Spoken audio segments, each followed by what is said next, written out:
I'd like to call the Tuesday, November 12th, 2013 Kane County Board meeting to order. I'd like to ask the clerk to call the roll. Allen. Present. Unger. Teresa. Here. Castro. Here. Debs. Donahue. Here. Ford. Here. Franz. Here. Gunn. Here. Kane.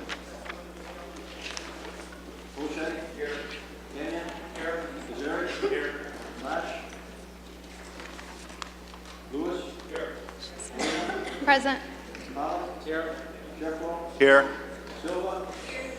Smith. Here. Sterrett. Taylor. Here. Vasquez. Here. Winicki. Can we have a quorum? I'd like to ask Mayor Jeff Schelke to come forward to lead us in the Pledge of Allegiance. Please rise.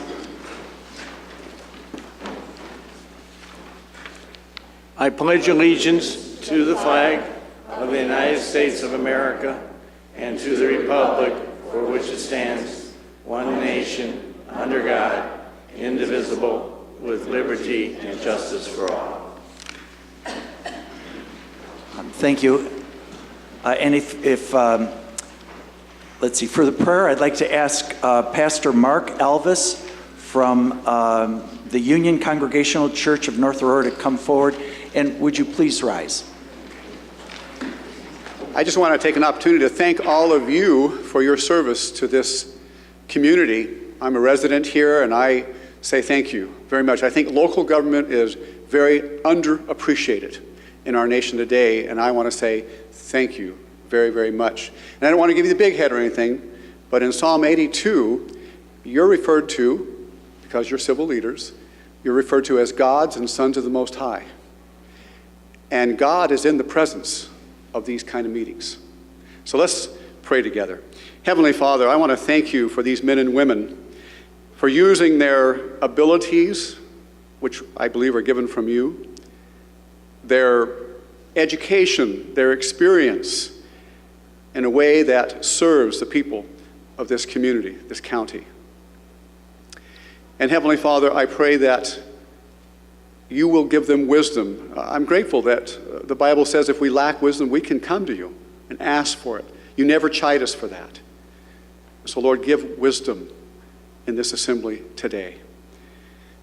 And I pray that all that's said and done will be for the good of the people, for your honor. And I want to thank you again and put this meeting into your hands. In Jesus' name, amen. Amen.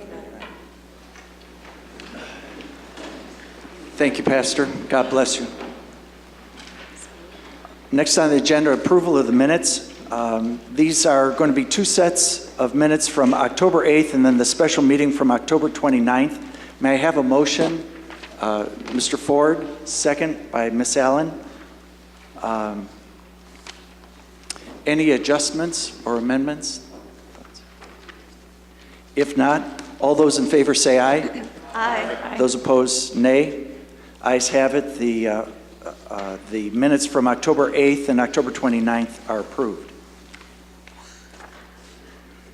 Okay, there are going to be several presentations this morning. We're going to start out with the 2014 budget presentations for PACE, METRA, and RTA. We'll jump right into those. We'll ask Mayor Jeff Schelke to come forward and present the PACE annual report. Thank you. I'm, as always, honored to be here before the county board. I'm very honored today to be able to report to you that PACE is going to be submitting a budget which is totally balanced. It's not asking for any fare increases or service reductions, so it will be kind of business as usual. In Kane County, I'd like to talk more directly about, I've got a whole corporate thing here I could spew to you, but I'd rather talk more on the local area that's obviously impacting those of you from Kane County. In Kane County, we are in the process of, I think, doing some exciting things with the bus service. And perhaps one of the more exciting things in the region is what's happening at the north end of Kane County at the moment, as we are in a partnership with the RTA and the Illinois Tollway Authority and the CTA in putting a bus on the shoulder program that will begin on I-90 here in another year or so. And the idea is that as we get this thing ready to go, you'll be able to get on a bus on Randall Road, starting down in Montgomery and coming up to get you up to Elgin, to I-90. There will be a park and ride up there, and there'll be a bus connection. And we'll be able to get off the Randall Road bus, get on the I-90 bus, and go all the way into the CTA stop at Rosemont, at which you'll be able to get off the CTA stop and go any place in downtown Chicago. So you'll be able to go back to the old days of the Chicago, Aurora, and Elgin, when Elgin and Aurora riders were able to go to downtown Chicago very conveniently on a kind of a smaller vehicle versus a Metro train. And this will allow us to have the bus service connecting the residents of Kane County to downtown Chicago.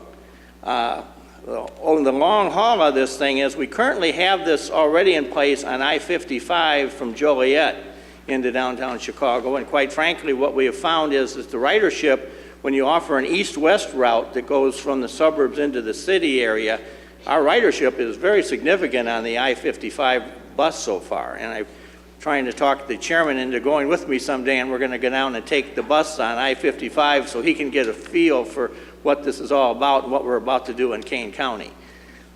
With that, we've got, when the 90s, when that one's up and running, we obviously have a couple more expressways in the region that we'd like to eventually expand this onto, one of those being the Reagan to the Eisenhower. And hopefully we've got some land in Kane County near the interchanges of I-88 that we'll be able to, introduce this thing. We've been very fortunate that we have, a good relationship developed between the RTA leadership and the Illinois Tollway Authority, because that has allowed us to, I think, really take this program into places that previously we could not do for whatever reasons. And so I would credit the RTA today as kind of beginning to really start to think outside the proverbial box, where we're trying to do some new ideas and kind of break down some of the old standards that were there, that one group wouldn't work with the other. I think hopefully all that's history. And I think we're in for some exciting times in Kane County in the days ahead. So just so you know, the Randall Road route is working out there. We've installed 27 bus stops along Randall Road. We're going to have to redo that bus route when we get the I-90 so that we have buses running both north and south out of Elgin and north and south out of Aurora, and interconnecting those services much more readily than maybe we're doing at the moment. We also need to get some more buses going from, say, Aurora and Elgin into parts of DuPage and Cook counties, because that will also be something that we will look for. So our planning staff right now is very much involved in trying to evolve some new routes in Kane County. And one of them that I'm trying to push is the idea we revive some type of an east side route on the east side of the Fox River from Montgomery up to Carpentersville. The bus routes are all contingent on how much ridership you get. And on Randall Road, we find that sometimes every time I see one of those buses, I'm looking to see how many people are on it. And sometimes we don't have the best ridership there, but on other times of the day, we have great ridership. So we probably are going to have to fine-tune our scheduling there to kind of correspond with the ridership. But we think that there is some real opportunities for Kane County to enhance its bus ridership and get people back on the buses to a much greater degree than we have previously. So with that, we also have introduced the new Ventura card, which along with the CTA we've had. We're doing that very slowly. It's been kind of a slow adoption in Kane County. One of the problems we're finding is that the older generation is somewhat restricted as to their knowledge in technology, and when you introduce a technology-based system like the Ventura card, some folks need help in understanding that and registering for it and whatever, so we have to slowly introduce that system into the region. But eventually, hopefully, you'll be able to get on the Ventura card and get on any one of the RTA's facilities, whether it be the CTA, Metro, or PACE, and use this one card to do ridership anywhere in the region.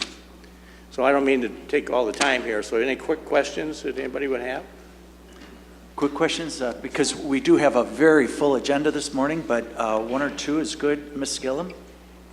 Is there any consideration with regarding ridership up and down Randall Road to go from I-90 up into McHenry County into Crystal Lake? Absolutely. I just said, we're looking at trying to devise routes that will go kind of both north and south out of Elgin and then come back into the Elgin area and allow for that connection.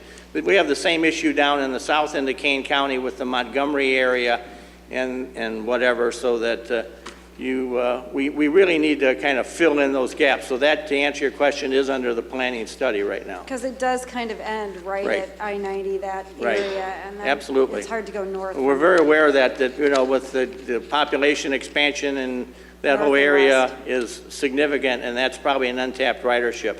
That is on the radar screen, so Thank thank you for that question. Thanks, Jeff. Ms. Wodnicki? Thank you, Mr. Chairman. Very, very briefly, thank you for the shelters along Randall Road. Now it's designated where those bus stops are, and it's really good to see.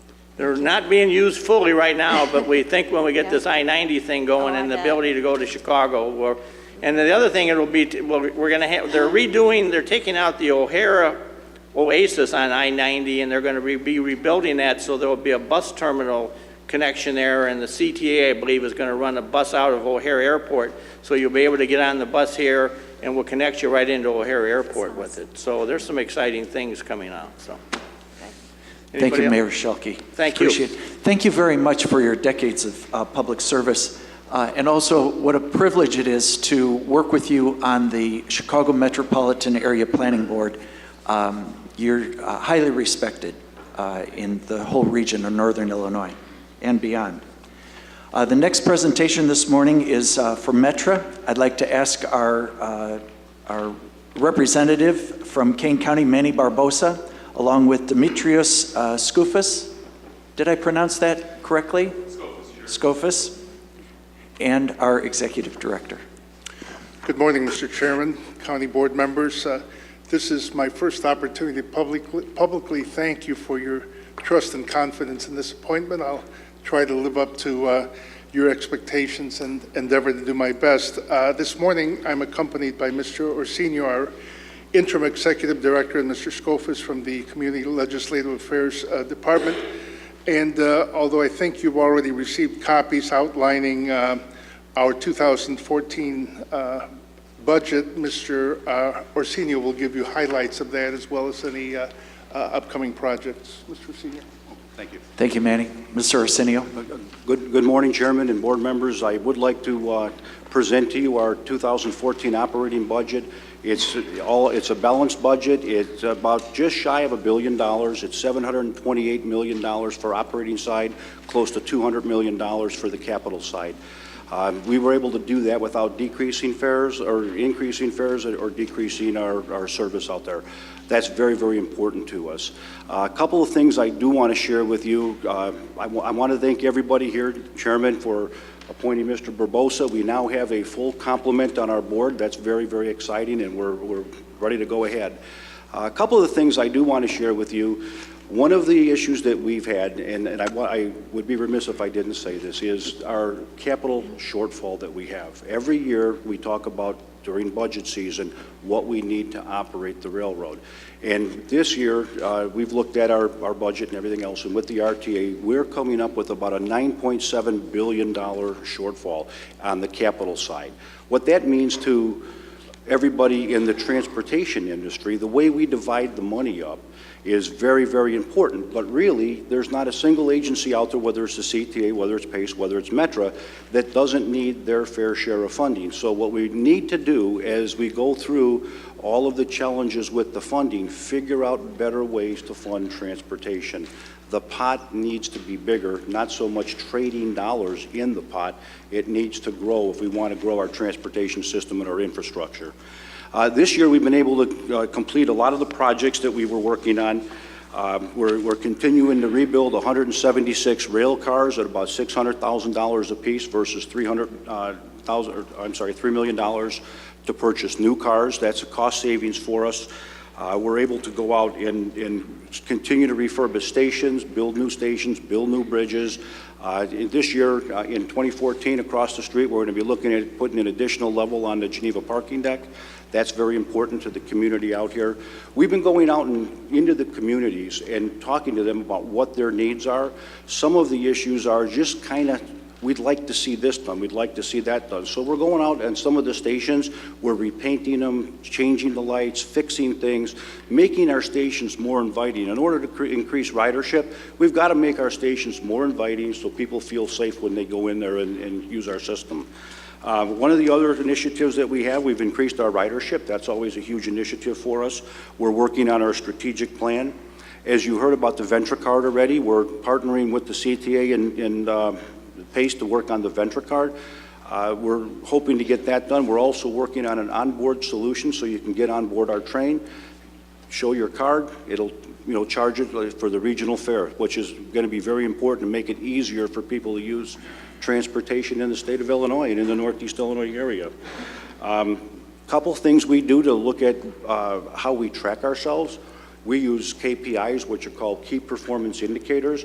We track things like on-time performance, mechanical delays, revenue, customer complaints, anything you can think of. That's how we track it, and we work towards a continuing improvement process to make it a better system. One of the things I will share, because we're out in Kane County and you use the UP out here, I'm sure many of you or your constituents have been on trains on the Union Pacific that have stopped because of high wind warnings and things like that. I am happy to say that the UP and Metro are working very close together. We're going to be installing anemometers, which are wind meters, at specific geographical locations, so that'll allow the trains to proceed in areas when the weather service comes out, it says Kane, Will, DuPage, high wind warnings of 70 miles an hour or above. The Union Pacific, they throttle that down to get it more geographically to the railroad, but it's still a large area. What this will do is this will go into specific areas with laser focus and be able to feed the dispatching system in Omaha, so they'll be able to allow the trains to proceed, and we won't be seeing the train stopped and customers' frustrations and things like that.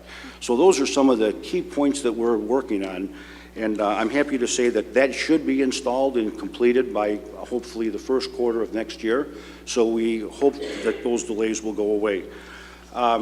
Again, I'm happy to be here. If you have any questions, I'd be more than happy to take your questions. Okay, let's see if there are a couple of questions. Mr. Vasquez? Thank you, Mr. Chairman. Yeah, one question. With your shortage on the capital budget, what does that do to projects like Montgomery and Oswego Extension that you guys were considering? Well, what it does is we've got a shortage on a capital budget, and we always have had that because it just continues to grow and grow and grow unless we can get our arms around it and find different funding streams. Any type of new service, naturally, we've got to figure out where we're going to get the funding for that, not only to build it, because the capital dollars builds it, the operating dollars is what it takes to make it sustainable.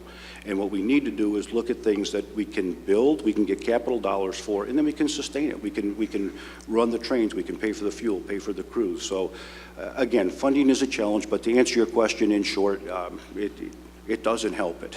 when we have short funds, it doesn't help to increase services. Not that we don't want to, it's just a matter of budget.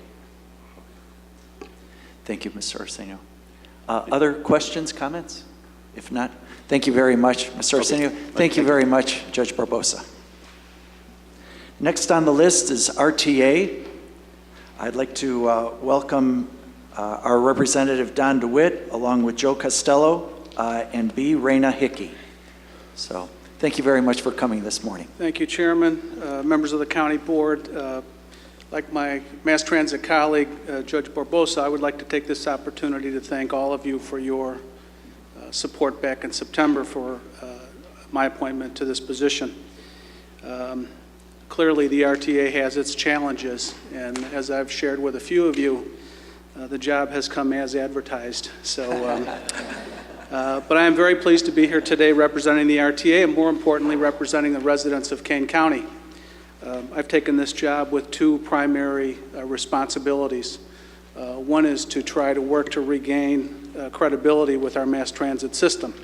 There's not a day that goes by where some aspect of the CTA or Metro or PACE is not on the front page of newspapers, so we are working diligently to deal with those issues. And the other most important issue for me, of course, is to make sure the dollars invested by the residents of Kane County who contribute in excess of $3 million a year in sales tax revenues into the RTA formula is invested wisely, and that money is being returned to Kane County very closely to Board Member Vasquez's comment about improving service and expanding service.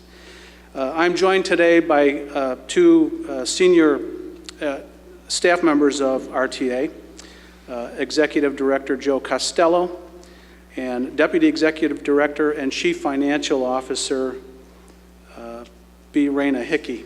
And I will turn the podium over to Mr. Costello for his comments. Thank you. Thank you, Director. Good morning.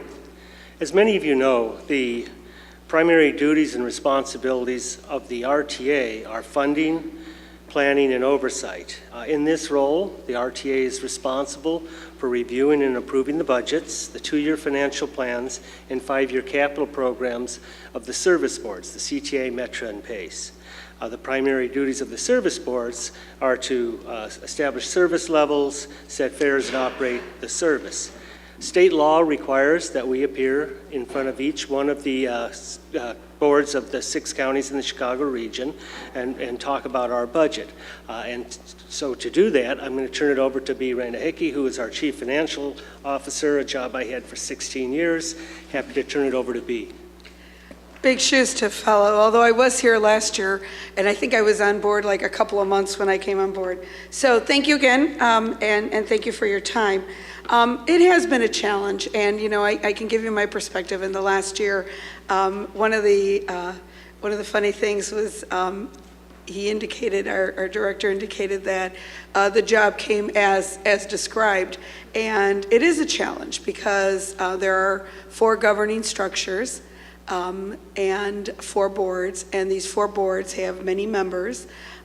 They oversee each of the various service boards, and so at the RTA, it does require a supermajority to pass all of the financial types of decisions that get made, but also it's a challenge to get people to think regionally, and that I think continues to be the challenge today, and it's just wonderful to see some consensus being built, and that did happen most recently in passing our 2013 amendments and our 2014 funding estimates, but we do face the challenge of now getting the formal budget through.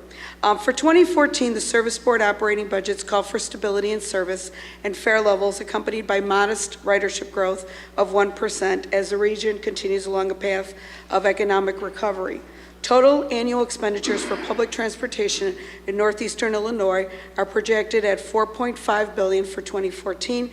This includes a $2.8 billion in operating expenses and $1.7 billion in capital investments. The consolidated regional operating budget of $2.8 billion in expenses is balanced by revenues of $2.8 billion. Revenues consist of public funding of $1.7 billion and operating revenue of $1.1 billion. Operating revenue includes fares and other service board revenue, such as concessions and advertising. Operating revenue is expected to increase by 1.4%, primarily related to the growth in ridership. Public funding comes from sales tax revenues and additional funds the state and local governments provide to support public transportation and is expected to increase by 3% in 2014. The RTA region also has prepared a 5-year capital program for the period of 2014 through 2018. The reality is that we have a state of good repair need that is in the $32 billion range over the next 10 years. We are doing, as part of this budget, a state of good repair bond issuance of $100 million. So you could see the very large gap there.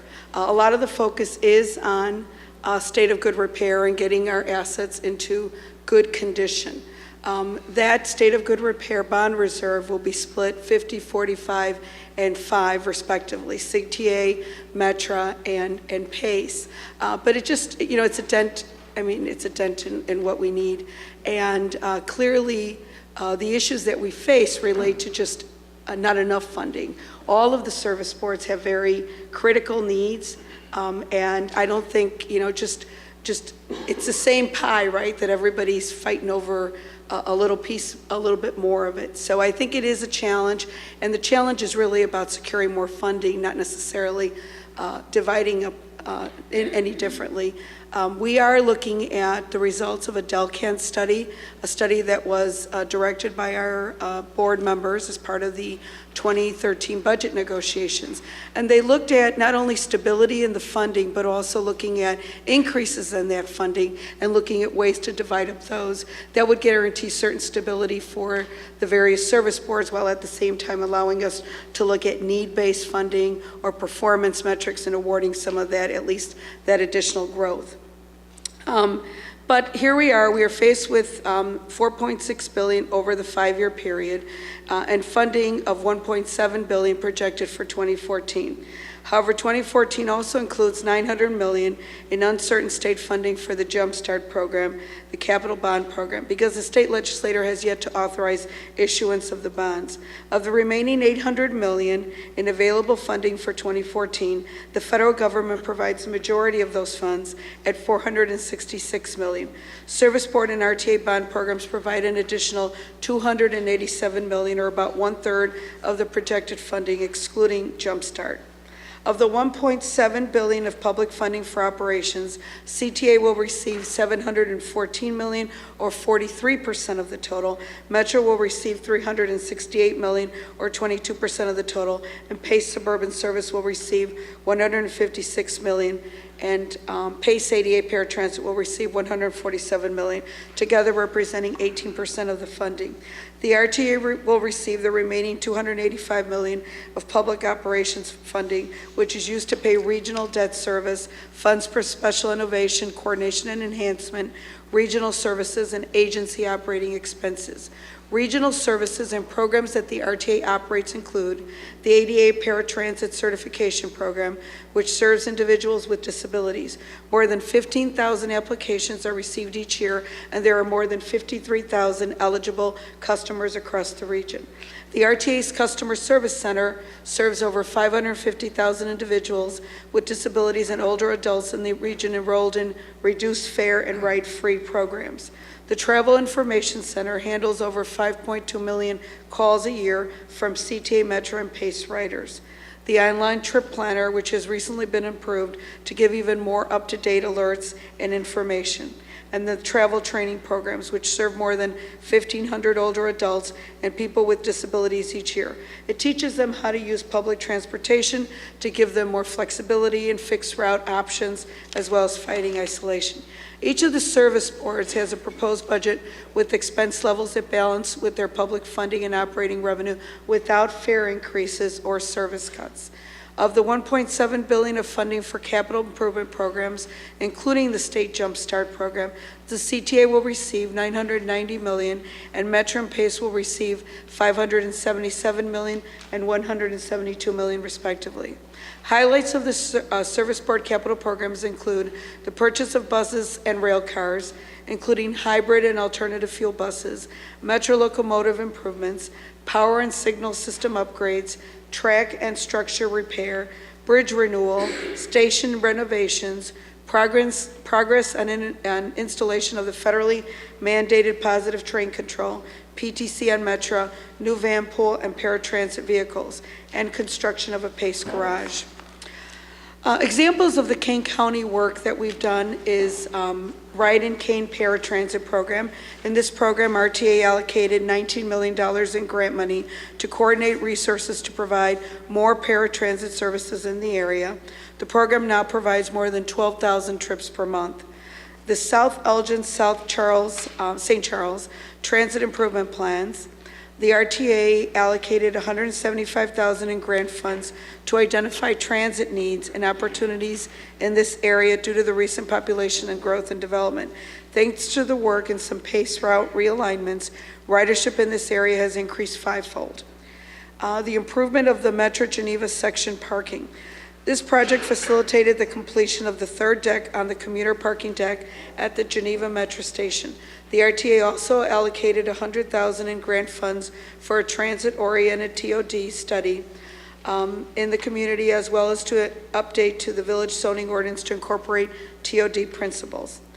There are handouts that I think many of you have describing more RTA programs and the consolidated regional operating budget and capital. It's also available on our website, as well as a 2- and 5-year financial plan, www.rtachicago.org. thank you for your attention. If there's any questions, I'll be happy to Okay. do my best to respond to them. Okay, thank you very much. Any thoughts, comments, questions? If not, thank you very much. Thank you. Thank you for coming. Thank you very much, Don. Okay, next on the agenda, we have two important recognitions, two important awards. And let's see, the first is recognition of Carl Shadle as the 2013 Government Civil Engineer of the Year Award. So, Carl, would you come forward?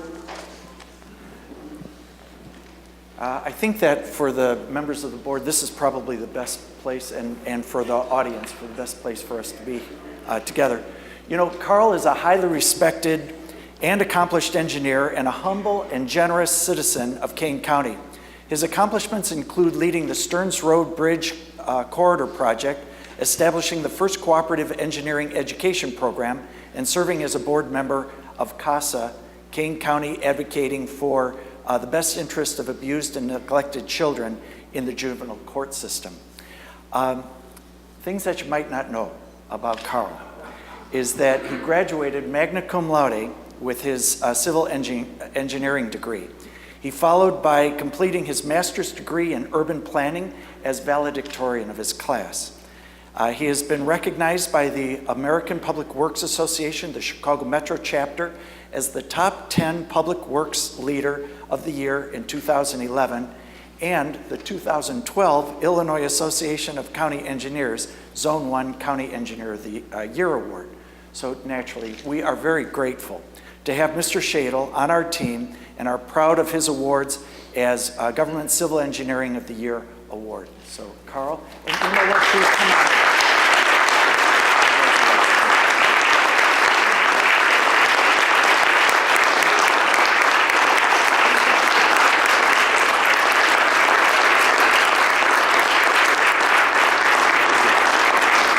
Oh, well done.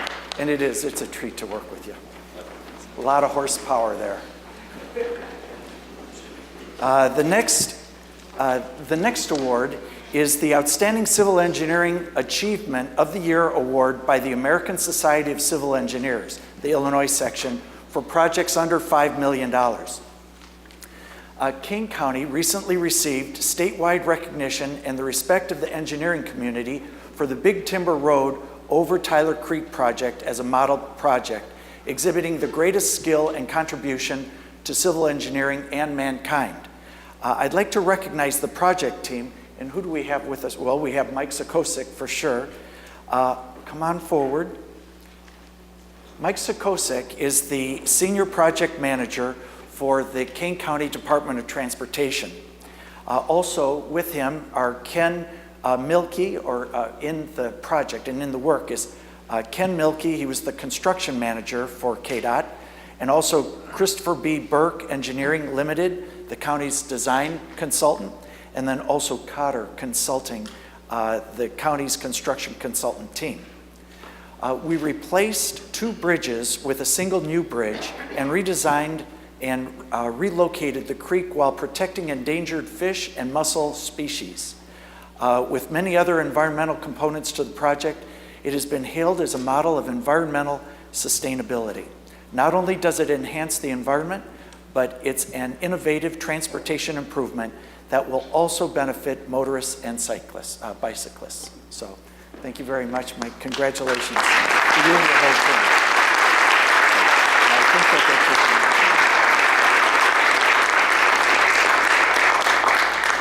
thank you. Well done.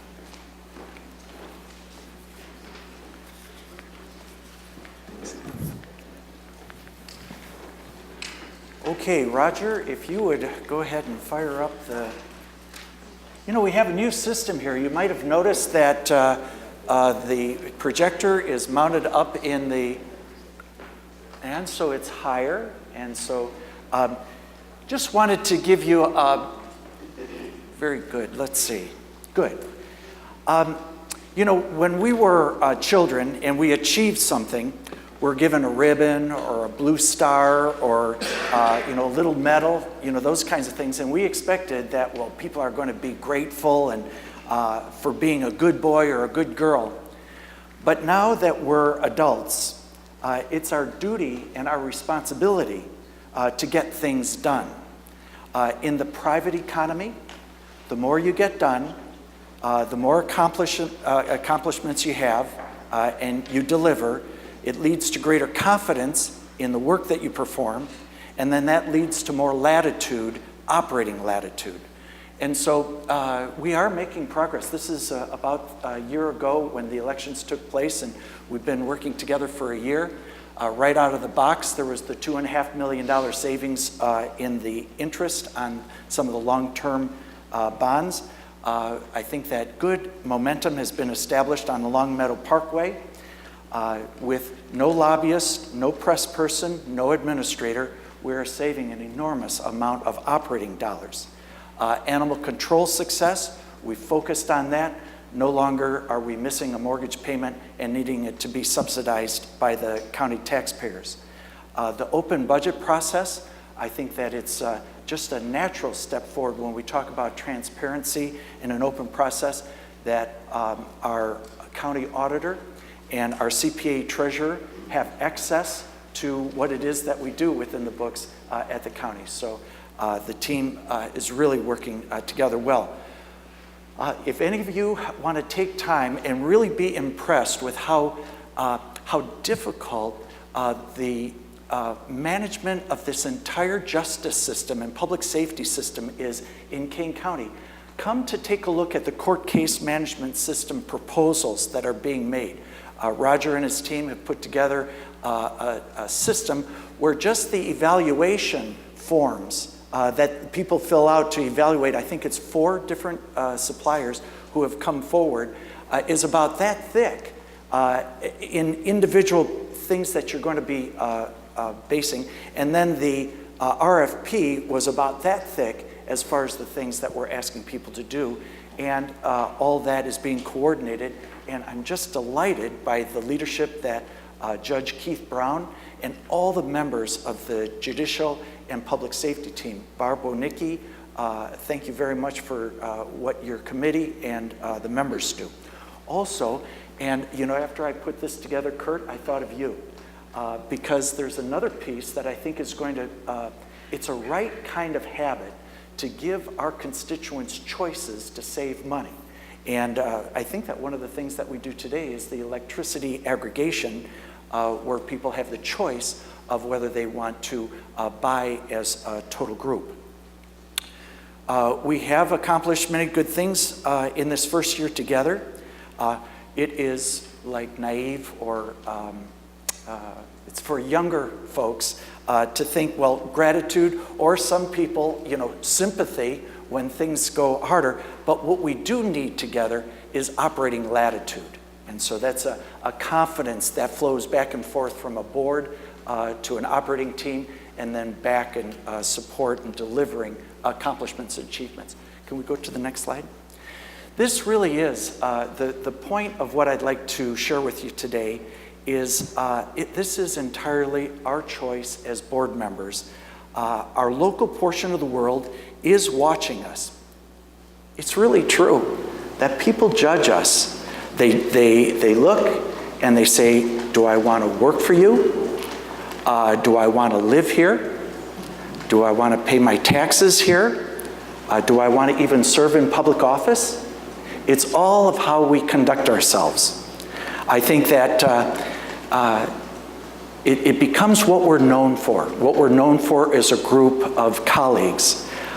We can either be on our Sunday best behavior, or we can be known as, you know, Saturday night brawlers, Sunday night or Sunday best behavior, where we can be proud of ourselves, versus sometimes bringing embarrassment to what we're trying to do. Some of the things that we can work together on is the next generation of strategic facilities plan. You know, for many years, we've had acreage out at a central location out on Route 38. What we provide to the next generation, as far as what the facilities and the efficiencies of having things consolidated and more in one place. That's a good thing. Sale of unused excess property, getting about the business of identifying what we may have in our possession that we're not using, and then liquidating that so that we can use those funds in a better way to allocate. It looks like in the next, I would say, 3 to 6 months, we'll get notification of $15 to $20 million of transportation dollars that we were nowhere on the radar screen to get that. And naturally, when we get state funding for what we're doing here in Kane County, it takes some of the pressure off of the county taxpayers, and we can do more things. The other day, I think it was a Judiciary and Public Safety meeting, I was in the back row, and Lisa Aust gave a presentation about how we had just received $600,000 from the state government to help in the court services area. And I remember being struck by how quietly that really good news was accepted. I would have thought that, that one's a cheering kind of thing. $600,000 that, again, relieves our property taxpayers. It's a very good thing. Other things, when we're working together on Sunday Best Behavior, Kane County image branding, the idea of what is it that we're known for? And then streamlining cooperation among different areas of local government. We have a good example of the Otter Creek water system was consolidated with South Elgin, and there wasn't a lot of gnashing of teeth. They did the analysis of it. They brought it together. I think now the people, the residents, get the same or better service, and it costs folks less. So, by the way, the idea of even the word cooperation, the idea of together, operating. So all of us together with the operating team and as a board, co-operating a county. The opposite, the Saturday night brawling things that slows down effective decision making. It does demoralize staff, as you know, when you pause to think about the effect that what we do here as a board has on the folks who work for us. The idea that if we would be perceived as disjointed or petty politicians, what happens is people are not going to bring us resources. So we can either build happiness and prosperity, or we can settle scores and that kind of stuff and exercise a less attractive part of our egos. When we behave, we get stuff. I mean, it's almost like, we are all adults, but I know that many of us have had this conversation even in our own families, that when we behave, we together and cooperate, we get stuff. When we don't, Jim, you know that it makes good fodder for the newspapers, and people exercise their egos, get their name in the paper, and we have to clean up for damage. Next slide, please. A couple of things that, real quick, we get stuff if we work together and cooperate. Dr. Michael Porter is the foremost expert on competition. He's written 19 books. I meant to bring down a couple of those. Hundreds of articles on competitiveness. Foremost expert, consults with major governments out of Harvard Business School. About 2-3 weeks ago, I had the pleasure of attending one of his lectures, and afterwards, I was going to ask a question. We didn't have time to the question, but I volunteered Kane County to, he has what's called the U.S. Jobs Initiative that he has started with fellow Harvard Business School Professor Jan Rivkin. It's called the U.S. Jobs Initiative. And I said, as you're working through these, we have 500,000 people who we are trying to serve in getting more jobs, paying higher wages. And he was very excited about putting into practice the things that they're talking about at a national level for the United States economy. That kind of resource is available to us and we can use the wonderful diversity as a laboratory for growth, as long as we're perceived as being a team that works really well together. Final slide. Travis Brown has written the most interesting book, and it's exactly what's going on now, especially in the Illinois economy. In the background, it shows how money walks. I think that we've talked about this before, but I always wondered what happens when the state of Illinois does such a lousy job of managing its finances. I always thought at some point the bond houses or the bankers would cut them off and they wouldn't be able to borrow money anymore, and that would be the end game. But we keep seeing that that's not what happens. What happens is the financiers are happy to loan us money, they just charge us a lot more. The report over the weekend was Chicago's bond rating was lowered 3 notches, and that means that they're going to have to pay $1 million more on top of their interest rate for every $100 million that they borrow.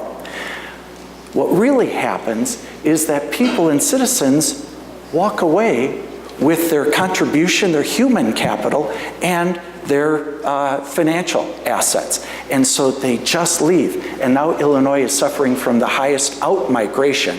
And what I like so much about this Travis Brown, who's from St. Louis area, is that he's done this study that even breaks it down to the county level as far as migration of assets and the flow in and out. It is a good performance measure to see, are we serving our constituents well? So, you know that what's important to me, so much of what's done is done in the committees, works to the executive, and then ends up here for final approval. But the 3 things that as long as we're doing these, I am a happy camper and willing to cooperate on any project that you'd like to do, like Teresa, what you're doing on the foreclosure problem that we have in Kane County. Again this morning, just pages and pages of foreclosures front and back, and one of the things we need is more jobs paying higher wages. So number 1, freeze the property tax levy, treat people respectfully, and then institute management best practice. So the choice is entirely yours. You are the governing body. We can be pioneers of the future, or we can be prison guards of what's happened in the past. And so it's all up to you and I. So thank you very much. Okay, next on the agenda, we have a couple of speakers. And I'm not sure if you're here for to answer questions or whether you'd like to address the audience. Let's see, Steve Pitstick. This is on the Lorenz Trust. So that would be one of the petitions that we're going to be, zoning petitions that we're going to be handling today. Did you want to speak, or did you want to? I don't see Steve right now. I don't see him, Mr. Chair. Okay, all right. And then the second is Alan and Brianne Marino, petitioners with the Ellen Spector Trust. And so let's see, Alan and Brianna. Okay. Now, are you here to speak, to address it, or only if there are questions? To answer questions. To answer questions, okay. So with that, we'll go to the zoning petitions on the agenda. Mr. Donahue, would you present, and if you wanted to make a motion to approve? Yes, thank you, Mr. Chairman. We have 2 zoning petitions this morning. The first is 4303 from the Lorenz Trust to rezone from F District farming to F1 District farming to bring 2 existing homes into conformance with current zoning ordinances, this being on the south side of Kesslinger Road, approximately a quarter mile west of Meredith Road. This has been recommended for approval by staff, by the Zoning Board of Appeals, and also by the Development Committee, so I would move approval of this petition. Okay, is there a second? seconded by Mr. Smith. Are there any questions, comments? If not, I'd like the clerk to call the roll. Ellen? Oliver? Yes. Pearson? Yes. Castro? Yes. Donahue? Yes. Ford? Yes. Rogers? Yes. Gill? Yes. Heyman? O'Shea? Yes. Kenyon? Yes. Lazar? Yes. Lash? Yes. Lewis? Yes. Molina? Yes. Pollock? Yes. Sheffro? Yes. Silva? Yes. Smith? Yes. Taylor? Yes. Vasquez? Yes. Benega? Yes. Okay. The motion and second passes. The second, Plato Township. Yes, thank you. The next one is petition number 4304 by Ellen Specketer Trust to rezone from B1 Business District to B4 District to allow for an on-site, for the on-site consumption of alcohol, this being on the south side of Plank Road, east of Russell Road. Staff recommends approval with the stipulation that Kane County Department of Transportation be able to reevaluate the site access in the future. It's recommended for approval by Zoning Board of Appeals and the Development Committee, and I would move approval of this along with the staff stipulation. Mr. Donahue moves, second by Mr. Smith. Any questions, comments? If not, I'd ask the clerk to call the roll. Allen? Oliver? Yes. Pearson? Yes. Castro? Yes. Ford? Yes. Rogers? Yes. Gill? Yes. Heyman? O'Shea? Yes. Kenyon? Yes. Lazar? Yes. Lash? Yes. Lewis? Yes. Molina? Yes. Pollock? Yes. Sheffro? Yes. Silva? Yes. Smith? Yes. Taylor? Yes. Vasquez? Yes. Benega? Yes. Okay, so the motion passes. Next on the agenda is fiscal year 2014 budget ordinance and resolutions. I'd like to ask Chairman of the Finance Committee, Mr. Hoshite, to go ahead and move each of those individually. Mr. Hoshite. Thank you, Mr. Chairman. We have 21 separate resolutions this year, and these are all consistent with the budget that's been approved preliminarily. So I'll move Resolution 13-306, which is the resolution adopting annual appropriations. May I have a second? Second by Mr. Fraz. Any comments, questions?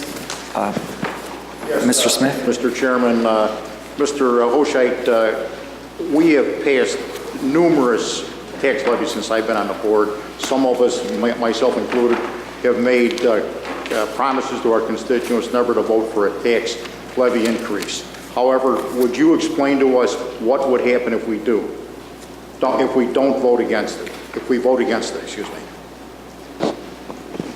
Well, I think if the board didn't approve this appropriation ordinance, we'd have to go back to a committee level and come up with a different budget that would be have different appropriations that we would ultimately have to approve. So that would be the consequence of not approving this at this point. And if I'm not mistaken, on these, the annual appropriations is the spending plan, and then we'll go through each of the tax levies individually. And as a whole, and this has been triple checked by practically everybody in this building, the aggregate levy is frozen. So the aggregate, we need to have, again, operating latitude so that things can be adjusted. But overall, this is the third year in a row that this board has been responsible for holding the line on the property tax levy for the county. So any other questions, comments? If not, we have a first motion and a second. I'd like to ask the clerk to call the roll. Allen? Otter? Yes. Pearson? Yes. Castro? Yes. Donahue? Yes. Ford? Yes. Rogers? Yes. Gill? Yes. Heyman? O'Shea? Yes. Kenyon? Yes. Lazar? Yes. Lash? Yes. Lewis? No. No. Molina? Yes. Pollock? Yes. Sheffro? Yes. Silva? Yes. Smith? Yes. Terry? Absent. Taylor? Yes. Vasquez? No. Benega? Yes. Okay, the motion passes. Mr. Hoshite for Next is 13307. Resolution 1307, I'll move the resolution adopting tax levy for the general fund. Do I have a second? Second by Ms. Allen. Questions, comments? Seeing none, would the clerk call the roll? Allen? Auger? Yes. Teresa? Yes. Castro? Yes. Donahue? Yes. Ford? Yes. Frye? Yes. Gideon? Yes. Hayman? Holshay? Yes. Kenyon? Yes. Kazari? Yes. Lash? Yes. Lewis? No. Molina? No. Pollock? No. Jeffro? Yes. Silva? No. Smith? No. Taylor? No. Vasquez? No. Wadicki? Yes. The motion passes. Next is Resolution 308. It's adopting the tax levy for the Illinois Municipal Retirement Fund. I'll move that, please. So moved by Mr. Hoshite, second by Mr. Vasquez. Any comments, questions? If not, I'd ask the clerk to call the roll. Allen? Auger? Yes. Teresa? Yes. Davis? Castro? Yes. Donahue? Yes. Ford? Yes. Franz? Yes. Gillian? Yes. Hayman? He's absent. Holshay? Yes. Kenyon? Yes. Kazari? Yes. Lash? Yes. Lewis? Yes. Molina? Yes. Pollock? Yes. Jeffro? Yes. Silva? Yes. Smith? Yes. Taylor? Yes. Vasquez? Yes. Wadicki? Yes. Okay, the motion passes. Next is Resolution 309, adopting the levy for the Social Security Fund. I'll move that. So moved, second by Mr. Kozarek. Any questions, comments? If not, the clerk will call the roll. Allen? Otter? Yes. Teresa? Yes. Castro? Yes. Donahue? Yes. Ford? Yes. Franz? Yes. Gillian? Yes. Holshay? Yes. Kenyon? Yes. Kazari? Yes. Lash? Yes. Lewis? Yes. Molina? Yes. Pollock? No. Jeffro? Yes. Silva? No. Smith? No. Taylor? No. Vasquez? Yes. Wadicki? Yes. The motion passes. Next is Resolution 310, the levy for the Insurance Liability Fund. I'll move that. Moved by Mr. Hoshite, second by Mr. Vasquez. Any questions, comments? If not, clerk will call the roll. Allen? Auger? Yes. Teresa? Yes. Castro? Yes. Donahue? Yes. Ford? Yes. Franz? Yes. Gillian? Yes. Holshay? Yes. Kenyon? Yes. Kazari? Yes. Lash? Yes. Lewis? Yes. Molina? Yes. Pollock? Yes. Jeffro? Yes. Silva? Yes. Smith? Yes. Taylor? Yes. Vasquez? Yes. Wadicki? Yes. Motion passes. Next is Resolution 311, adopting the levy for the County Highway Fund. I'll move that. Moved by Mr. Hoshite, second by Mr. Donahue. Any questions, comments? If not, clerk will call the roll. Allen?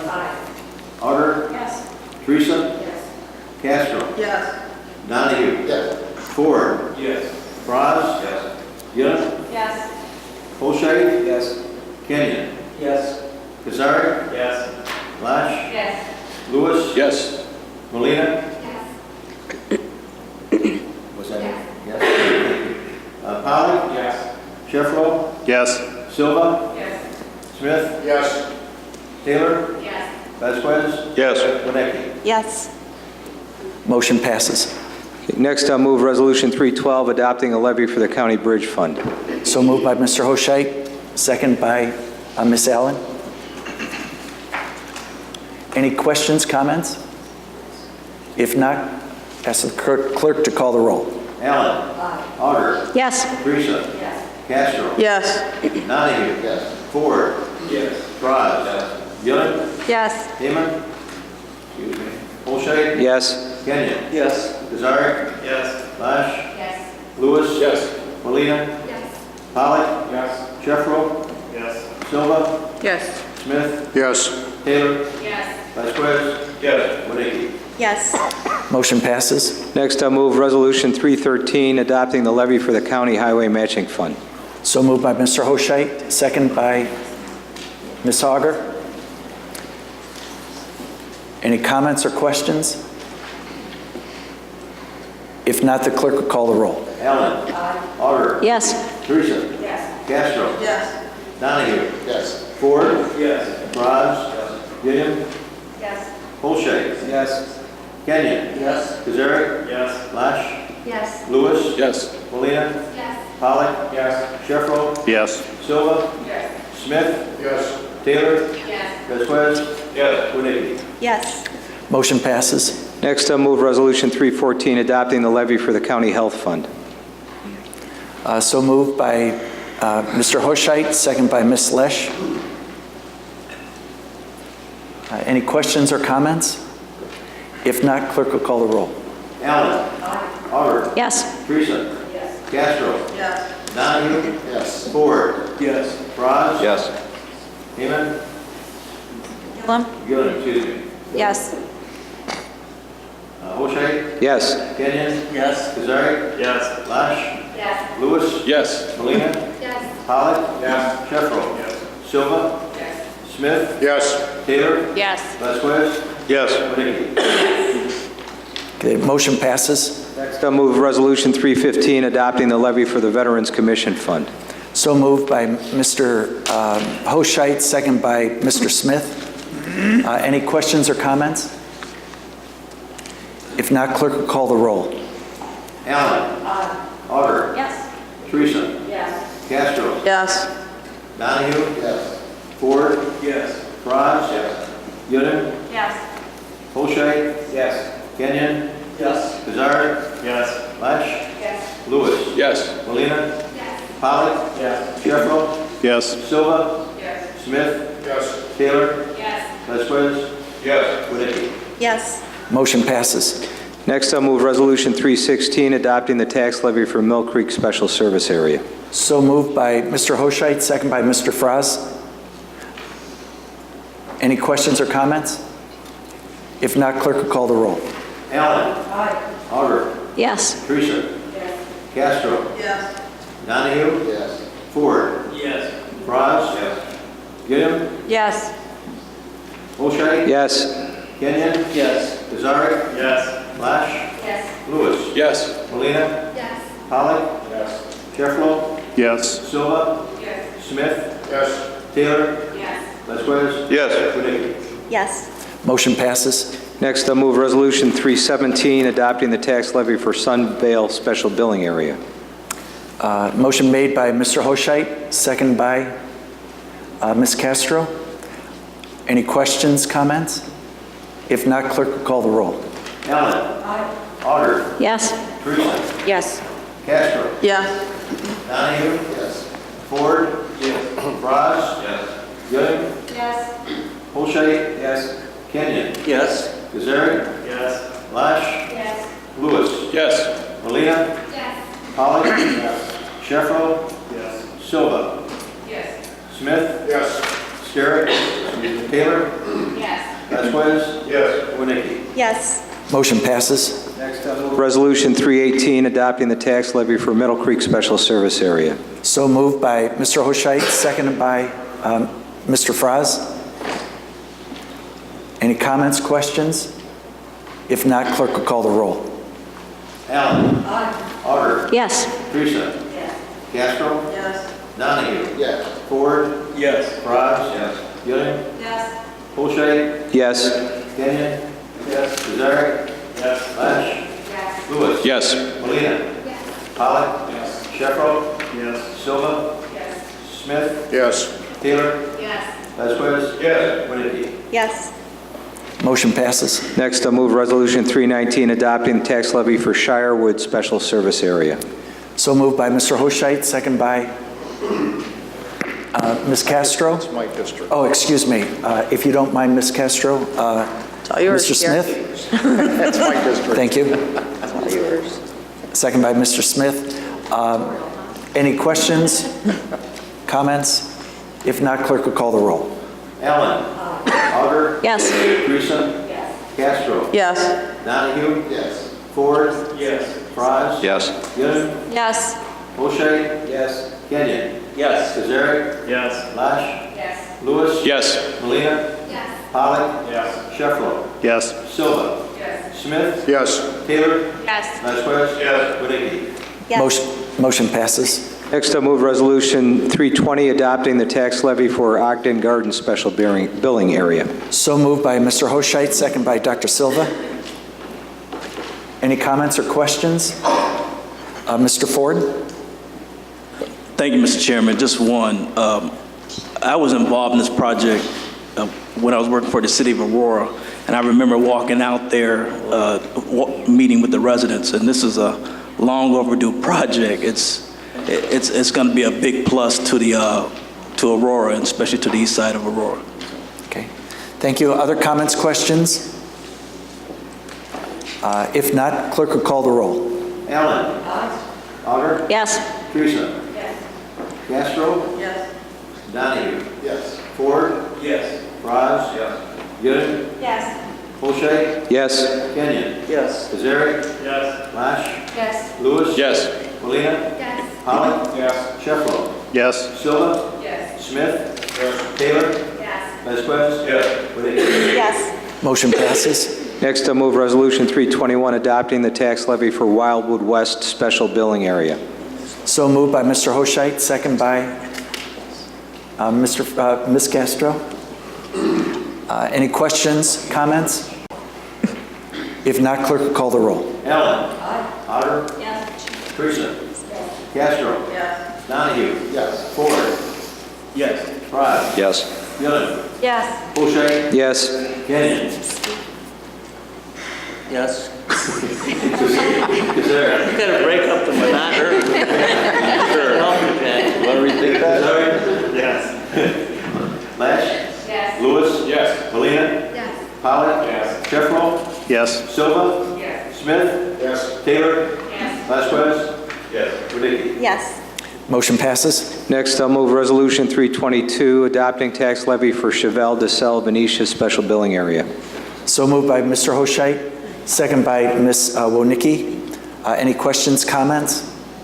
If not, clerk will call the roll. Allen? Auger? Yes. Teresa? Yes. Castro? Yes. Donahue? Yes. Ford? Yes. Frye? Yes. Gooden? Yes. O'Shea? Yes. Kenyon? Yes. Kazari? Yes. Lash? Yes. Lewis? Yes. Molina, Yes. Pollock? Yes. Sheffler? Yes. Smith? Yes. Taylor? Yes. Vasquez? Yes. Wadecki? Yes. Motion passes. Next, I'll move Resolution 323, adopting tax levy for Plank Road Special Billing Area. My district. So moved by Mr. Hoshite, second by Mr. Smith. Any questions, comments? If not, clerk will call the roll. Allen? Auger? Yes. Teresa? Yes. Castro? Yes. Donahue? Yes. Ford? Yes. Frye? Yes. Gooden? Yes. O'Shea? Yes. Kenyon? Yes. Kazari? Yes. Lash? Yes. Lewis? Yes. Molina, Yes. Pollock? Yes. Sheffler? Yes. Silva? Yes. Smith? Yes. Taylor? Yes. Vasquez? Yes. Wadecki? Yes. Motion passes.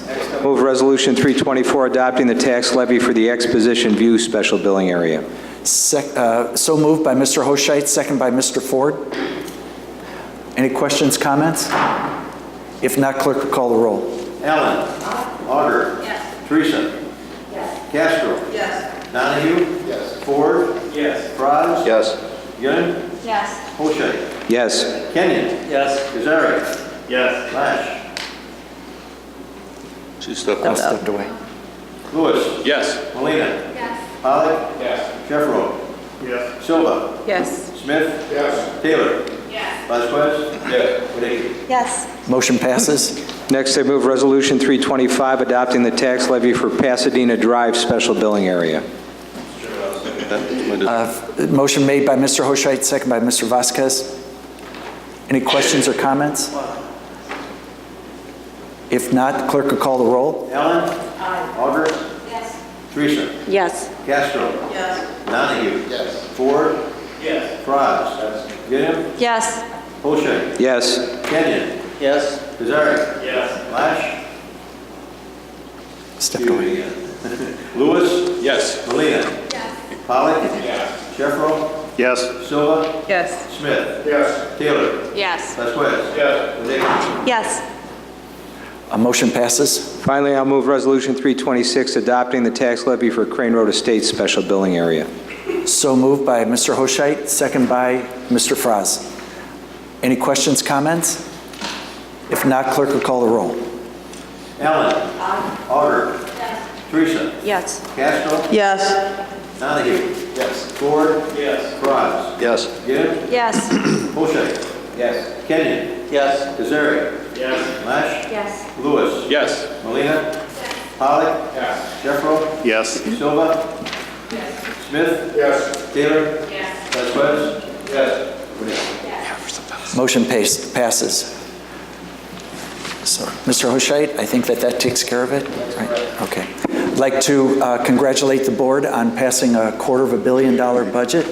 I would like to thank all the people who were involved in participating in the budget process this year, especially our chairman, Mr. Hoshite, and the whole team that put this together, and everybody on the board who participated in it. So thank you very much. Okay, next on the agenda, resolutions and ordinances. On the consent agenda, are there any items that anyone would like to remove? If not, Ms. Taylor? 327.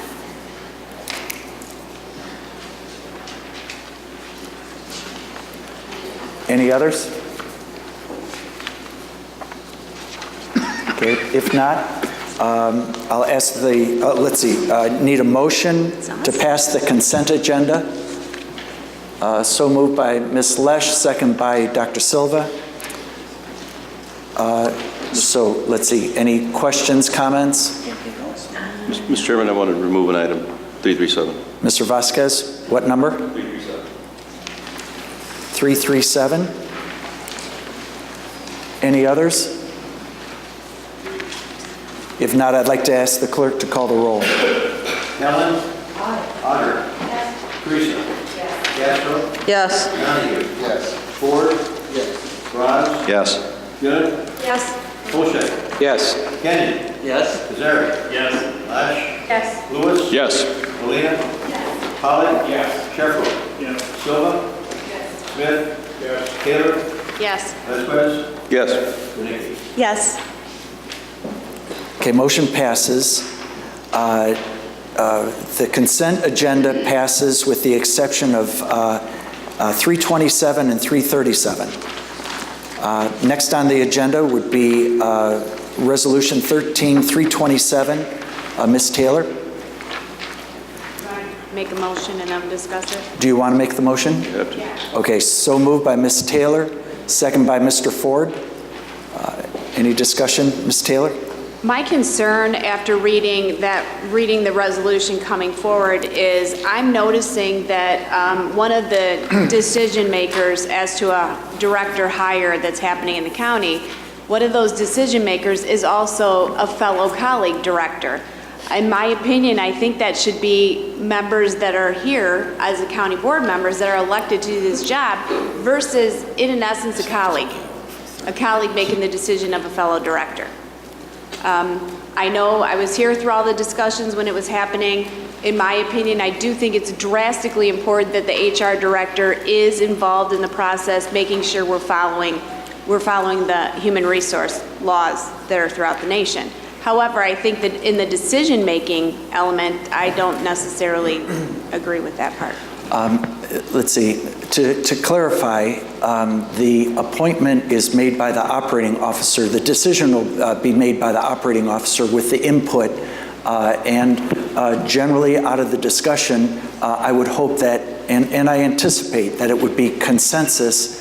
However, there won't be like voting members, none of the board members or the expert in human resources whose advice I would certainly rely on. None of those people will make the final decision that's brought to the board. That would be the operating officer or the chairman of the board who would bring it forward, and then the board would have a yes or no as far as consent. And by the way, one of the clarifications, several clarifications. Number one, the motion, to clarify what the motion is, this needs to be placed, the motion is to place this procedure, this amendment, onto next month's board agenda. Anything that changes the operating rules of the county, something that's that important, needs to be held over for a month. So this is just to place it on the agenda for the next meeting. Secondly, a clarification.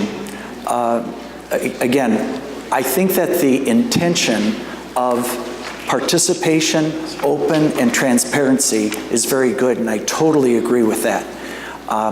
However, there's also practical sides of getting this job done.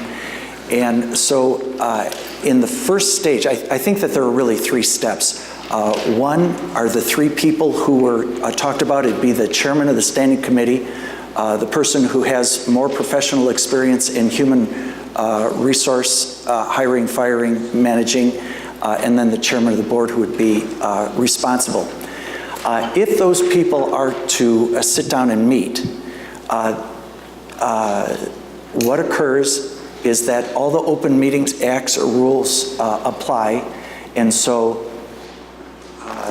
that means that the notice of either 48 hours or 3 days notice, there's the procedures of discussing those items.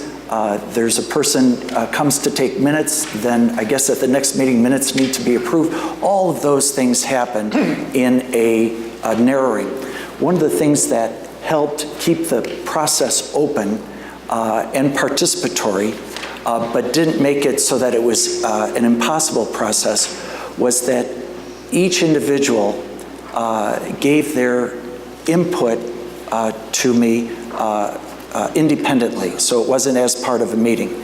I would suggest that we have that as the first step, and then when we go to the second step, which is the series of 5 people who would be conducting an interview, and it could go as high as 7 or 8 people who would be in a panel to be hiring a person to come to work for the county. I think that that's just going to need to be that way, and so we would have, we'd notice when those interviews are going to take place. We'd need a motion to go into executive session. We'd have a person keeping minutes, and then I guess we'd have approval of those, come out of executive session, and go through that whole process to serve the purpose of open and transparent and participatory. I think that we have got to make it so that we can get the job accomplished of bringing good people onto our team without making it impossible to get it done in the end. Sorry, that was a really long explanation, but I got to tell you, this is a really important thing, and I think it can work, and I'm confident that I will put I mean, it worked well for Manny Barbosa and for Don DeWitt and for Nabi Fakroden, short of my dropping the ball on a piece of research.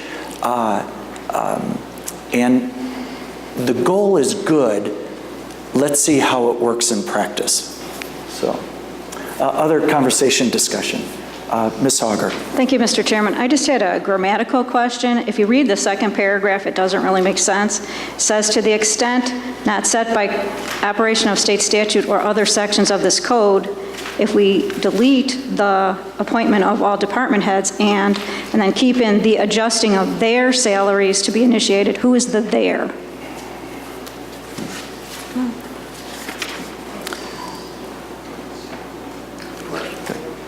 Sorry. Ms. Allen, maybe you can take a shot at that one. Yeah, it's just a pronoun. I believe that is referring to the executive director's salaries. Okay. It just, since it wasn't continued, it was hard to understand where that was coming from. Well, it might be smart to clarify that. These are drafting issues, yeah. Mr. I just had a comment that we had discussed regarding clarification.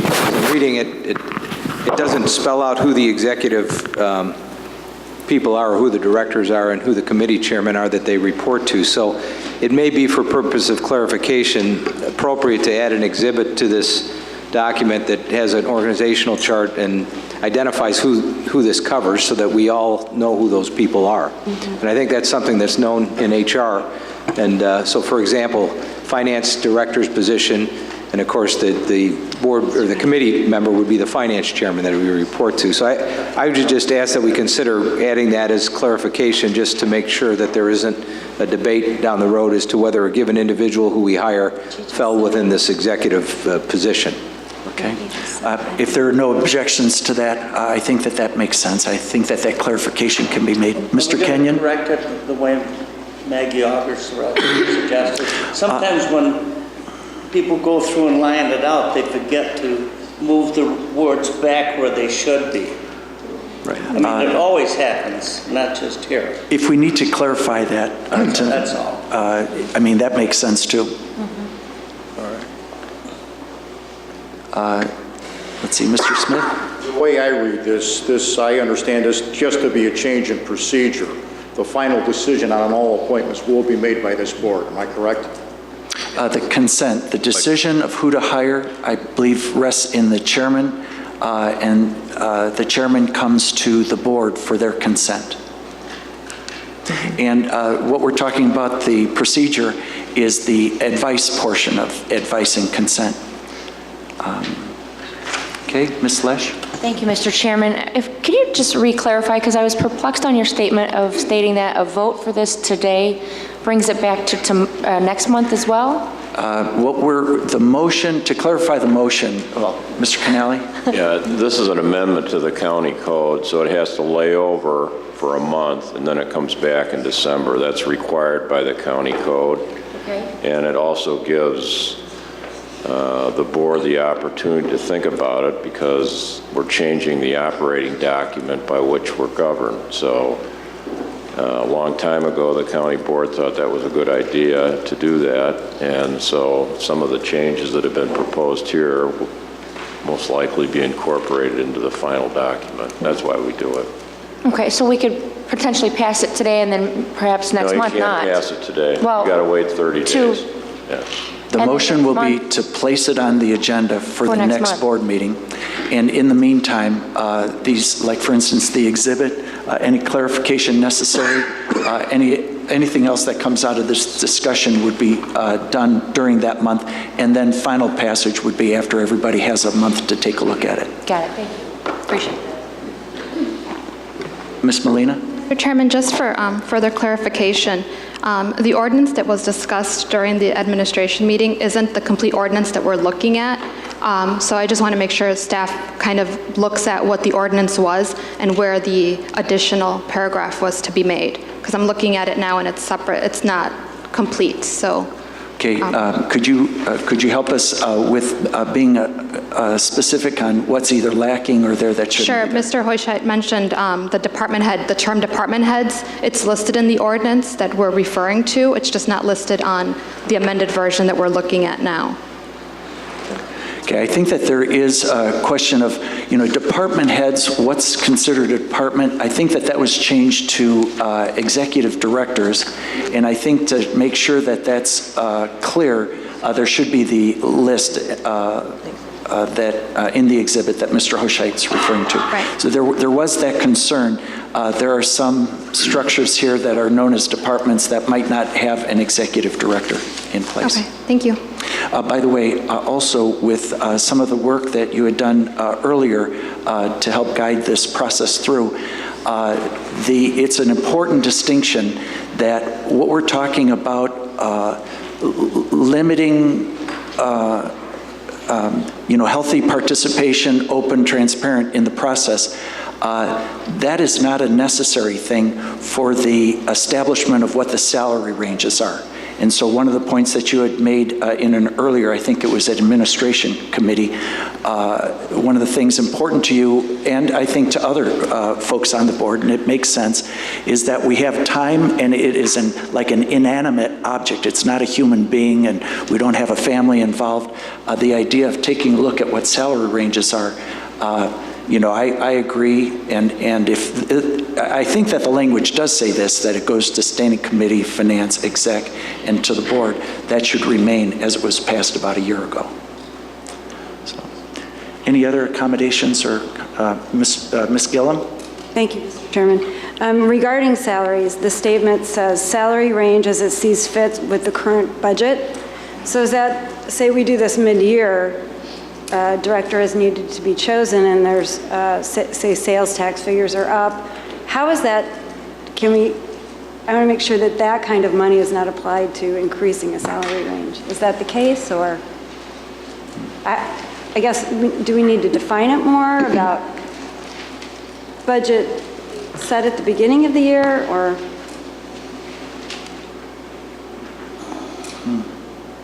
Anybody have an opinion on that?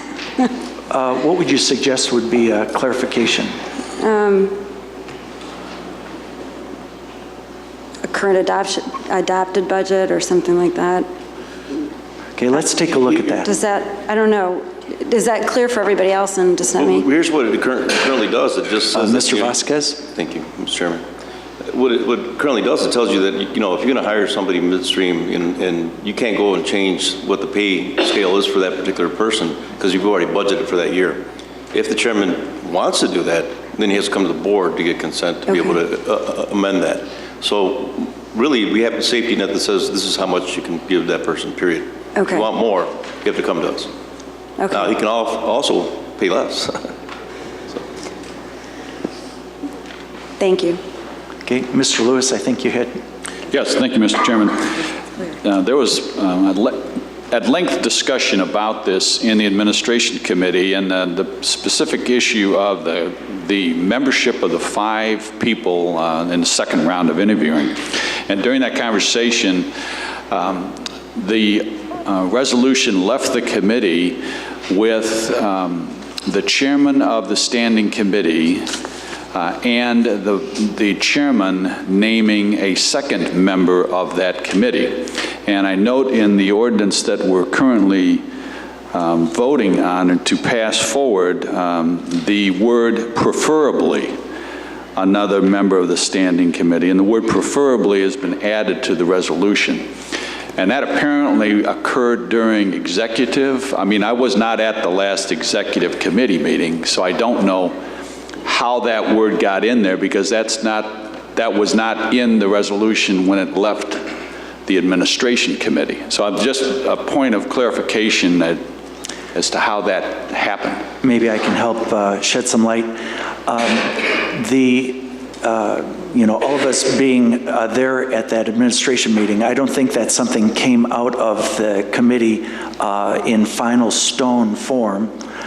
You and I did have a disagreement about, well, must that person be a second person from the committee, which was your position, and my position was I'll do that if it's possible to go in that without violating some rules, and if it's practical.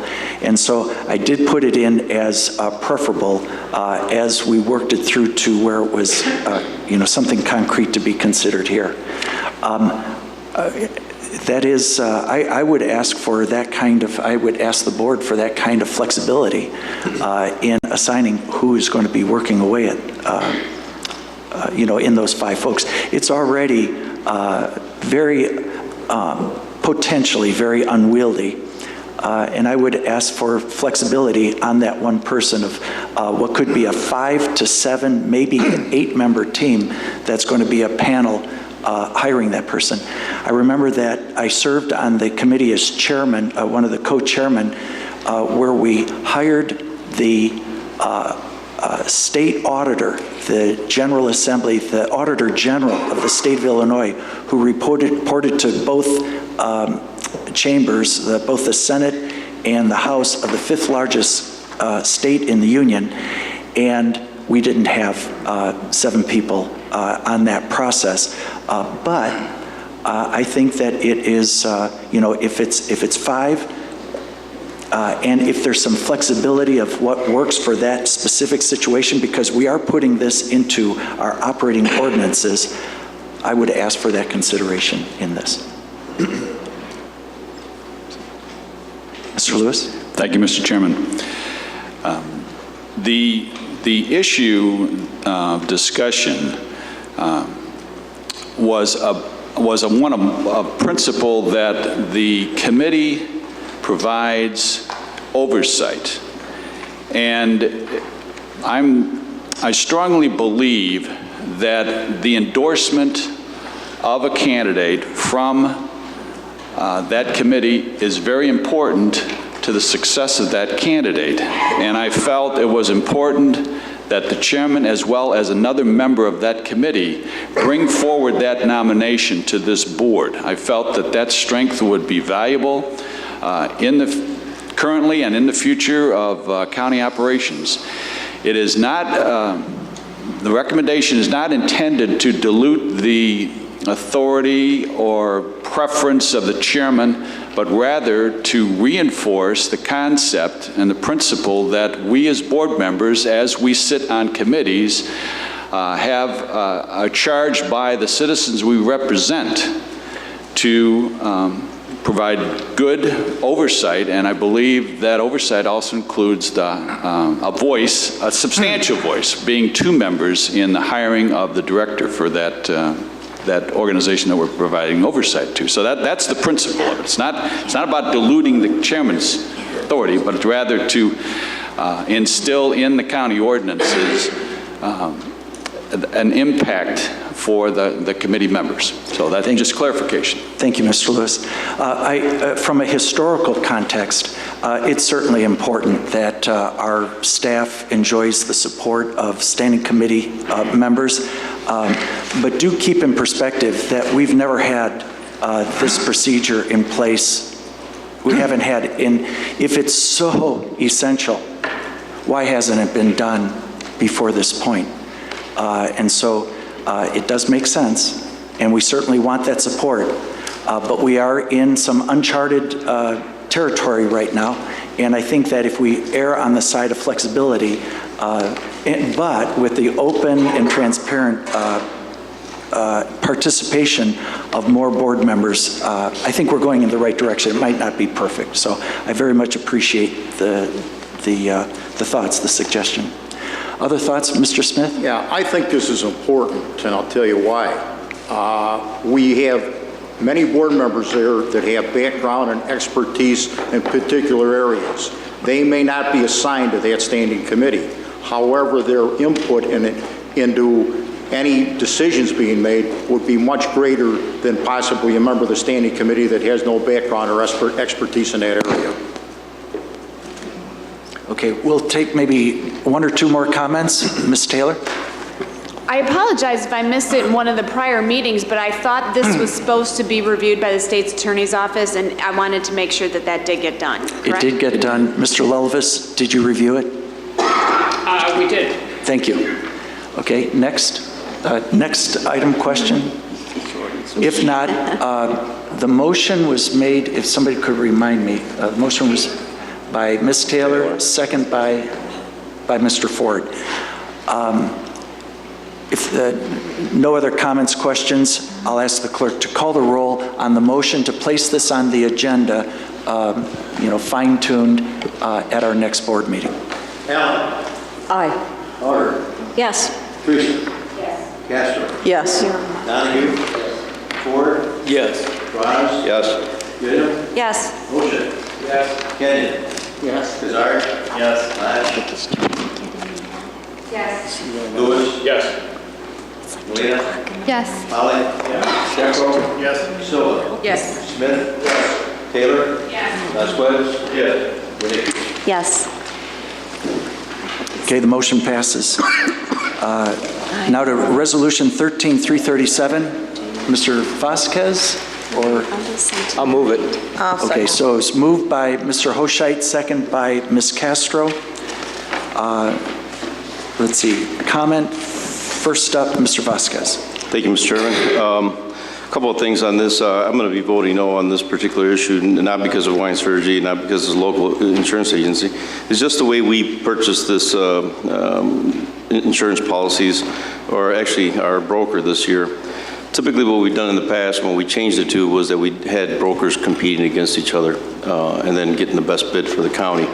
And what we're doing now is that we're picking a broker and then they're coming back with the final policies later. So you get a better value when you have people competing, and we didn't do that in this process. And then we also extended the deadline to allow for somebody to come in with bids later after the fact. That created a little bit of a mess, and it was not the lowest bid. So for me, I have a couple issues with this, and I'll be voting no.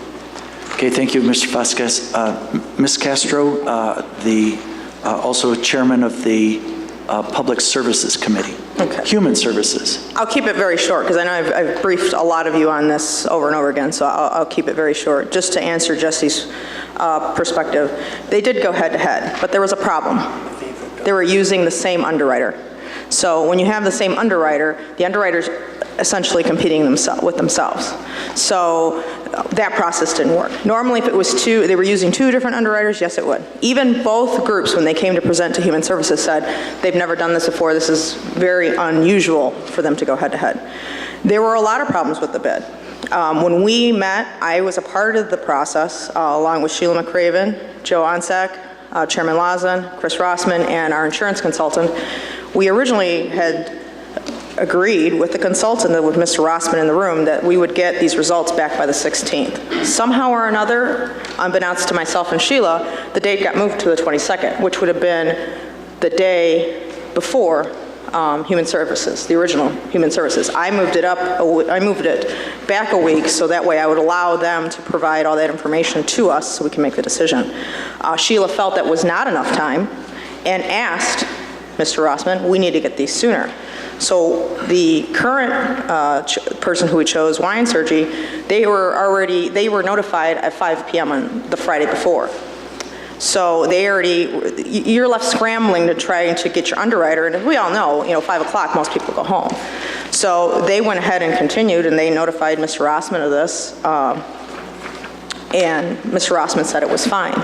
In the meantime, another thing that bothered me is when we reviewed these, because obviously we didn't have a quorum on the Human Services meeting on the 23rd, more of a personal issue of mine, and some board members weren't able to make it.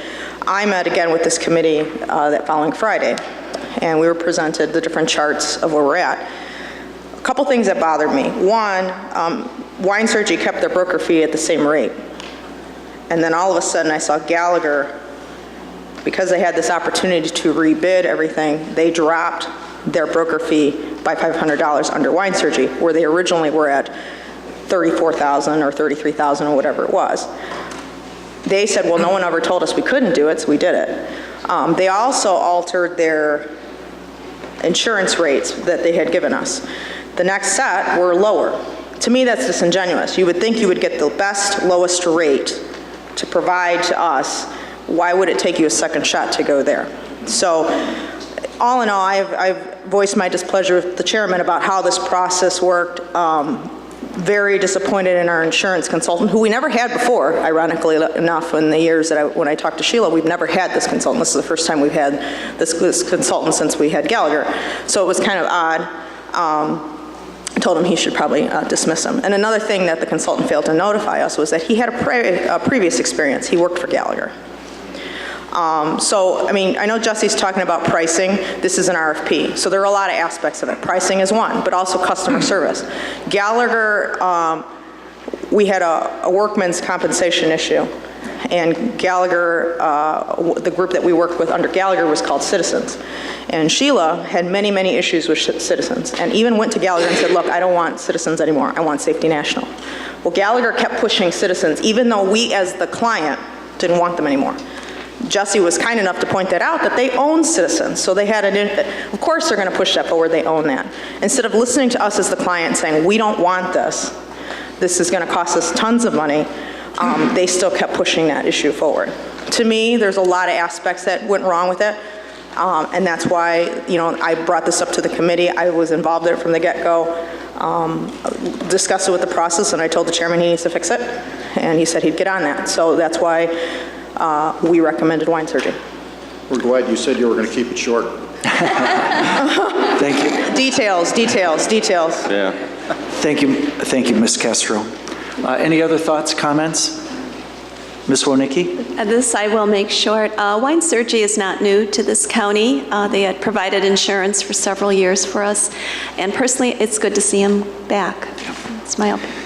Okay, thank you. Any other comments, questions? If not, I'll ask the clerk to call the roll. Allen? Alder? Yes. Teresa? Yes. Yes. Donahue? Yes. Ford? Yes. Rod? Yes. Gooden? Yes. Olshay? Yes. Kenny? Yes. Kazari? Yes. Lynch? Yes. Lewis? Yes. Molina? Yes. Howard? Yes. Careful? No. Silva? Yes. Smith? Yes. Taylor? Yes. Vasquez? No. Winicky? Yes. Okay, the motion passes. Okay. Okay, so that is through those. Okay, next on the agenda is appointment of an interim animal control administrator. That is number 13304. Do we have, is Barb Jeffers, okay, Barb is here. Is Sheila here just for questions? I'd like, okay, very good. We have an opportunity, excuse me. Oh, yes, if you would, please. While Celeste is passing out the nominee, we have an opportunity to move forward this morning. We've had a series of good appointments: Manny Barbosa at Metra, Don DeWitt, RTA, Nabi Fakhrodin, RTA, Joe Onsick, our CPA CFO, and also Rob Sauceda is one more excellent appointment who merits your support. Going through the list of folks who have built to their support behind the candidacy, Barb Jeffers recommends him, and she's, as everybody knows, our public health director. That nomination, or that recommendation, has been supported by Sheila McCraven. That, I believe, is supported by Dr. Silva, who's chairman of the Public Health Committee. Let's see. Also, and I think that you have your hand up because actually I'm going to defer a moment to Dr. Silva. You have something that you'd like to say? Thank you, Mr. Chairman. Yes, I would just like to voice my my full support of this interim position. I know that there's been questions, and I think the feeling on the board was that we should wait, and I hope that everyone's had ample time to discuss this and to ask their questions. I've been in support of this nomination from the beginning, given the direction that we've been given by our directors. But I did feel that some people probably needed more time. At this point, I feel that we've had ample time, and I'd like to move forward. I think it's very important to continue with our business as usual and start to worry about the day-to-day operations. So I'd like to ask my colleagues to join me, if they would, in support of Mr. Sauceda. Okay, Dr. Silva, would you then place that as a motion to provide consent? The appointment. Okay, so moved by Dr. Silva, second by Mr. Ford. Yes. Just a question. Yes. Procedurally, now, didn't last meeting we table? Yes, we did. We have to table that off. Are we moving to take that off the table? Well, we have a motion that we had a motion last meeting. We tabled it. Which we did. And now we're here. We have to take that off the table and vote on that? I mean, that's the same motion. Technically, you Right probably thing do, to but I do. assume that's what Dr. Silva's doing with her motion to consent. Well, then it should say that when the motion would be to take that off the table and provide consent. And replace. Okay, thank you very much. I'd like to, again, at least make the case for folks who either will want to vote for this nominee or opposed. Mr. Sauceda has also been assisted by Len Wass for free. Len Wass was a nuclear submarine commander in the United States Navy, then 35-year successful consultant Rob and Len, under the guidance of the Public Health Director, Barb Jeffers, went in to do what needed to be done in some adjustments. Also, a fifth item of support for the for this appointment is that Mr. Sauceda has been endorsed in writing by our contract veterinarian, Dr. Jane Davis. On the merits of what's occurred in that department, as of 1 month ago, the overall total revenue was up $146,700. The year-to-date total expenses are down about $67,000. So combined, we're better off by about $200,000, which means that the mortgage payment will be made and no county subsidy will be provided into that area. Mr. Sauceda has instituted economical, and again, under the guidance and supervision of Ms. Jeffers, instituted economical phone call reminders to Kane County pet owners informing about registrations due within 30 days or past due. Has gotten out of the office to increase awareness of Kane County animal care by participating in 7 parades to increase adoptions. On Saturday, both Robert and Nick Scanlon from Kane County Connected worked the pet show up at the Kane County site. Also streamlined the data entry,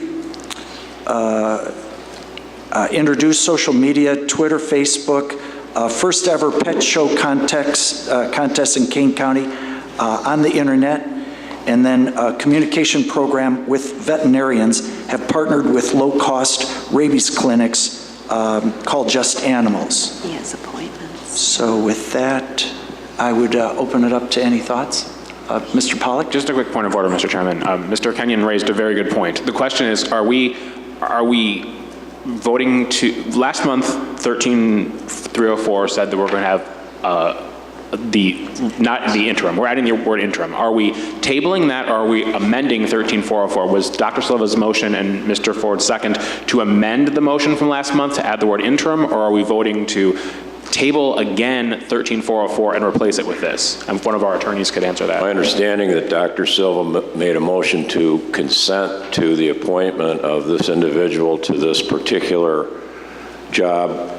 And it's my understanding that Mr. Kenyon asked for a friendly amendment to take it off the table, which I thought Dr. Silva consented to.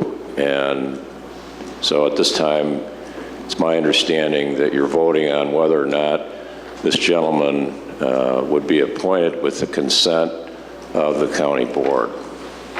Okay. Thank you. Thank you, Mr. Pollack. Mr. Kenyon? Well, this has been quite an issue. And animal control has been a tough one, not just in the county. And I've been disappointed from past directors before your time, sir. People smarter than us appointed people that did a very poor job. They couldn't relate to people. Up in McHenry, they had trouble. Over there, they have trouble. I would say to you, this chairman has put his name on the line. He supports this young man. I think he will make sure that Robert Sauceda succeeds, or else. And I think it might not be a bad thing to give the young man a chance, because Chairman Lausen will make sure that he does the right thing and he does the job the way he should. Am I correct? Yes, sir, you are correct. I did make that point at the first meeting, but I do appreciate your clarifying it. It's very important. How often does this happen that a chairman goes out on that weak limb like that for any appointment? But it's an exceptional thing. If you have a doubt, maybe you want to give the chairman the benefit of the doubt and say, I will support you. Go to it. I'm delighted to make this appointment. So I think that it's a very strong limb. He's a person who has demonstrated that we can rely on him. So it's a strong limb, and I accept Mr. Kenyon's challenge. So other thoughts? Mr. Fraz? I was at the Pet Expo at the Kane County Fairgrounds on Sunday. It was a 2-day event. And, you know, if you went there as a board member or just a citizen, you would be really proud of the face that Kane County put out there. Nick Scanlon was there with Rob. Our truck was parked right up front with a banner on how to go about adopting a dog or a cat. You know, 2 young, energetic people there working the crowd for 2 days. It was pretty cool. And I've seen him at numerous parades. And I think more than anything, his social media work has gone out there to bring us up to the 21st century. And I understand our dog population, cat populations are at a very low level right now. So what he's doing is working. All that on top of the financial restructuring that's gone on there. So I think I don't think it's been in this good a shape since it's been opened. So thank you. Okay. Any other? Mr. Smith? I do echo what Drew had to say. I have seen an esprit de corps in the Animal Control Department that has not been there in a long, long time. However, I do have a question on a resolution. It said we are voting for an interim animal control director. Can we explain what interim means? Yes. It's a 12-month interim directorship. There was opinion expressed that, you know, for anyone who didn't feel fully confident in making a yes vote, that to give a 12-month period where a person could show through performance, as I believe that Rob has proven so far, but a 12-month. And I might not look at all the time, but I do try to accommodate, you know, board members' thoughts and feelings about how they would like to approach our cooperation of the county. So that was an accommodation that Ms. Jeffers, Ms. McCraven, and Rob Sauceda said, you know, fair enough. Thank you, Mr. Chairman. Ms. Gillum? Usually when a position like this is put in an interim designation, that means there's going to be an ongoing search. That's not the case then. To clarify. I'm confident that Rob is going to continue his great performance, great leadership. I don't have an intention during the time of you know, making any kind of a search like that. And I hope that all of us will get behind the effort to continue on the road that we're on right now. Thank you. So, okay. Other thoughts? Ms. Allen? I look forward to the process that we're trying to work out so that we don't have to go through this argument again. But since I wasn't included in the process, I did my own interview. I just went around you. And I just want to say that the things that were, when I was first coming on the board, I saw the board raise the tag fees to build a building and then vote to build a building. And if you have a building that is self-sustaining, not dependent on taxpayer dollars, then what do you want that program to do? And so that was real high in my priority. I was much more concerned about the program than I was about paying off the building. And in my interview with Robert, with me, he was kind enough to agree to that. He expressed the points of the program that I thought were really important, that we have very aggressive adoption techniques so that we get everybody a home, that we, not trying to put veterinarians out of business, but I have lots of neighbors who will not spay or neuter their animals and will not get them their rabies shots because they can't afford it. So if our facility is able to reach out to those people and say, here, come on in, let's build up this social barrier against the disease that we are here to prevent, then let's try and bring everybody in. And I wanted to see volunteers who would come and help with the facility to make sure the animals are socialized so that they're more likely to get adopted. And I wanted to see an advisory group of professionals and public saying, well, we're out here, and here are the things that we would like the animal control program to do to help our community be a better place. And I don't know if it was just that we've been talking about this in the Health Committee and in the previous interviews. And so Ms. Jeffers certainly was thinking about all of these things. And Rob is a quick enough learner that he was able to say to me, here's the things that our program really should do. So I was very pleased. And then he was able to say where every penny of the money was coming and going. So he certainly acceded to what the chairman was concerned about. So I feel if Rob had just been brought into this room so that we could all ask him questions, I have no doubt that he would pass with flying colors. It may not be the very best process, but I think we've got a very good candidate. Thank you very much, Ms. Allen. I also wanted to thank you for you and a couple of other of the board members who cared enough to go over and see for themselves before they, decided if they had a concern, if they were a no vote and they were concerned that they actually went over to visit. And so thank you for taking that time. Okay, any other thoughts? Ms. Taylor? My question is regarding the salary attached to this. Is this also of the $65,000? Is this including pension and benefits? Is it this interim position include pension and benefits? He is a county employee, and so it does include the benefits. Okay. Any other thoughts, Ms. Castro? I think one of the things that this interim position addresses, and I know the chairman has full confidence in Rob, but being a 12-month interim position, if he doesn't do the job, the chairman, we hope that's not the case, but the chairman has said that he would open it up to interviews again. So there's a lot, I hope Rob understands what he's getting here and that he puts his effort full force. Everyone's going to be watching. So I think this was a fair compromise to allow the person to do on the job interview and see what they do. Thank you, Ms. Castro.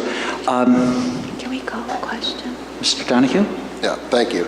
I'm going to use my Sunday best behavior here to express a dissenting view with regard to the appointment and to be respectful by being as objective as possible and expressing my dissenting view.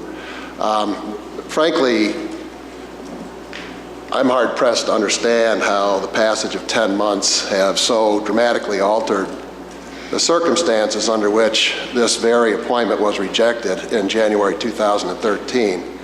I understand in the intervening 10 months that Mr. Sauceda has been collecting bills for the Animal Control Department and been doing a very good job at that. That bit of additional experience is being cast now as proof of his abilities to run the entire department.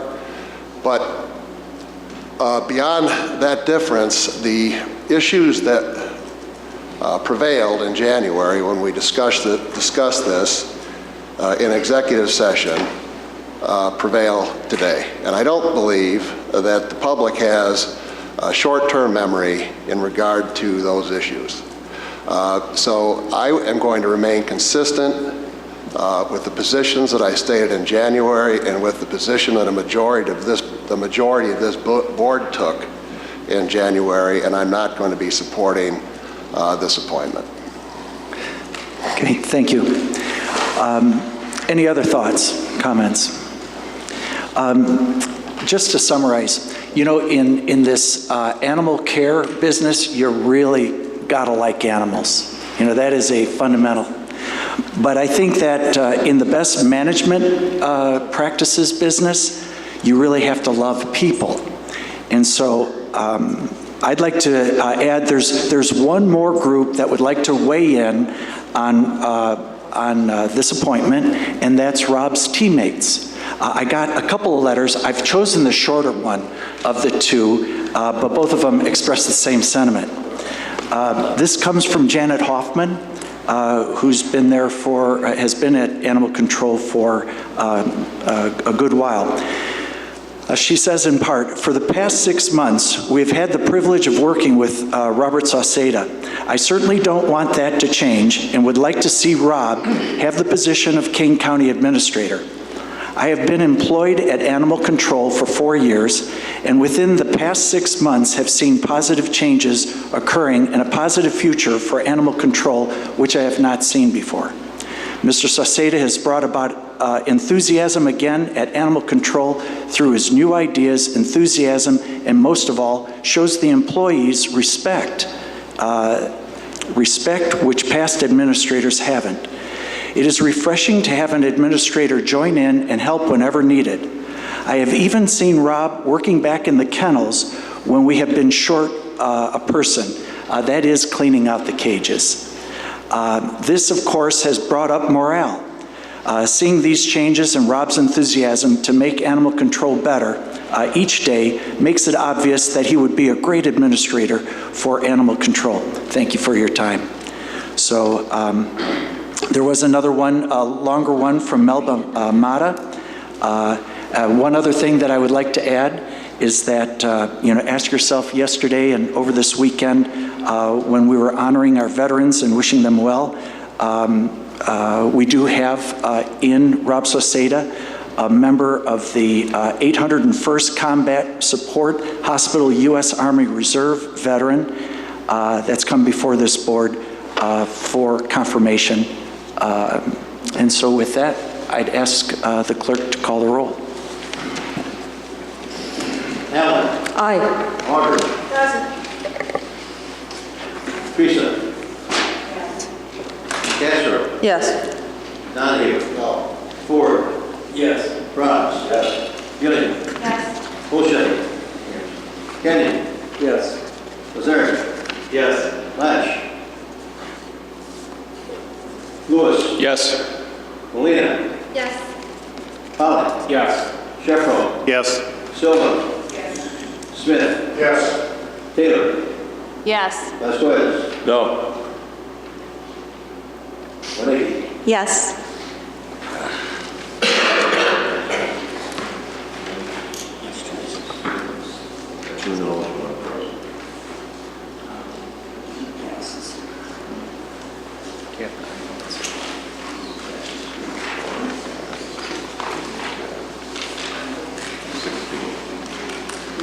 Okay, the motion passes 16 yeses, 2 noes, 1 present.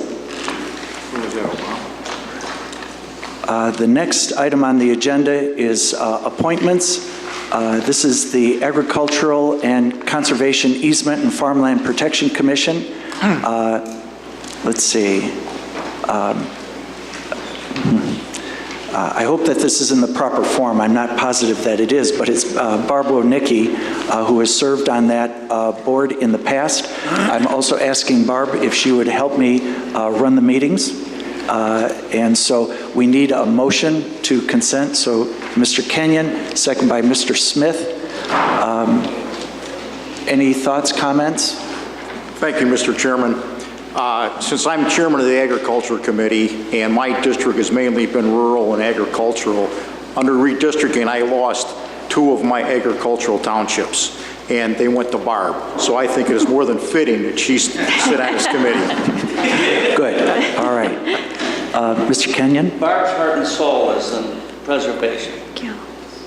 She's the right choice. Good.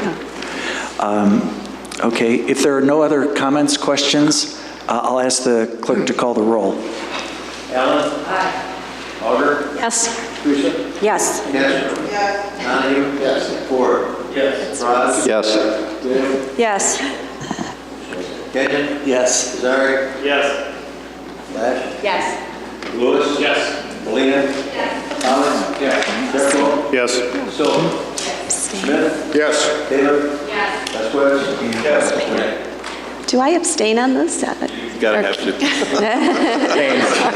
I think that's what people do as an abstention. I'll abstain. Yes. Yeah, that's right. Thank you. So congratulations, Ms. Wodnicki.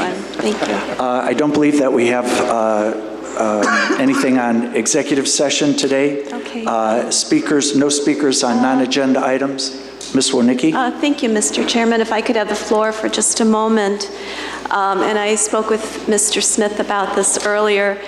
I'd like to ask my fellow board members to consider taking a position regarding the proposed ComEd power towers, which will stretch all the way from Wayne to Byron.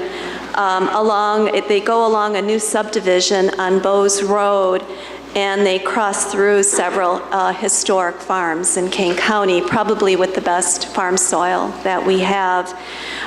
When we're elected to protect the residents' public health, safety, and welfare. And no matter what district you're representing, I would hope you'll join us. And perhaps I could meet with the chairman and we could take a stance regarding the power towers.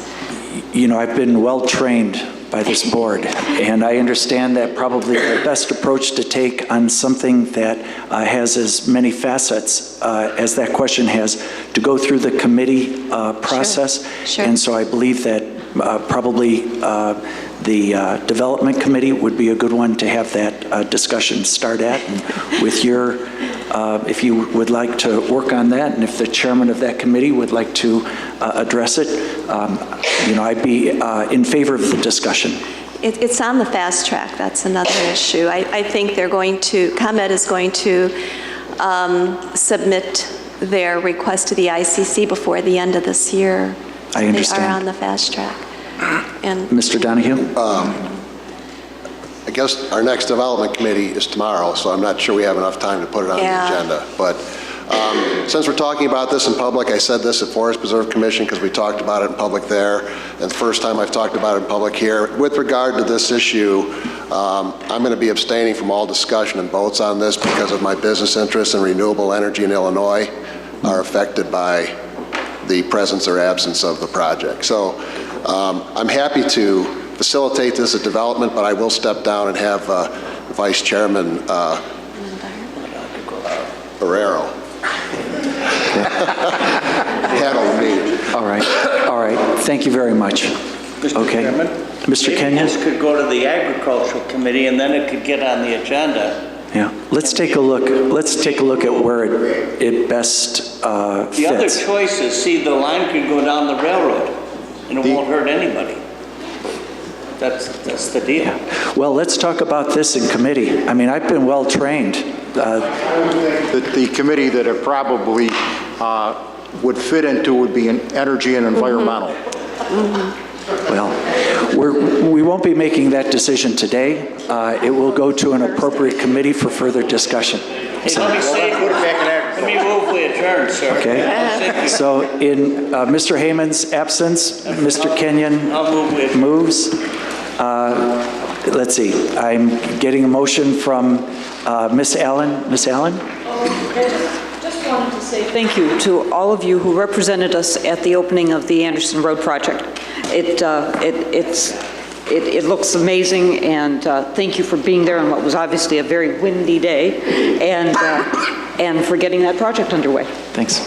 We have a motion by Mr. Kenyon, seconded by Mr. Ford. All those in favor say aye. Aye. Those opposed, nay. The ayes have it.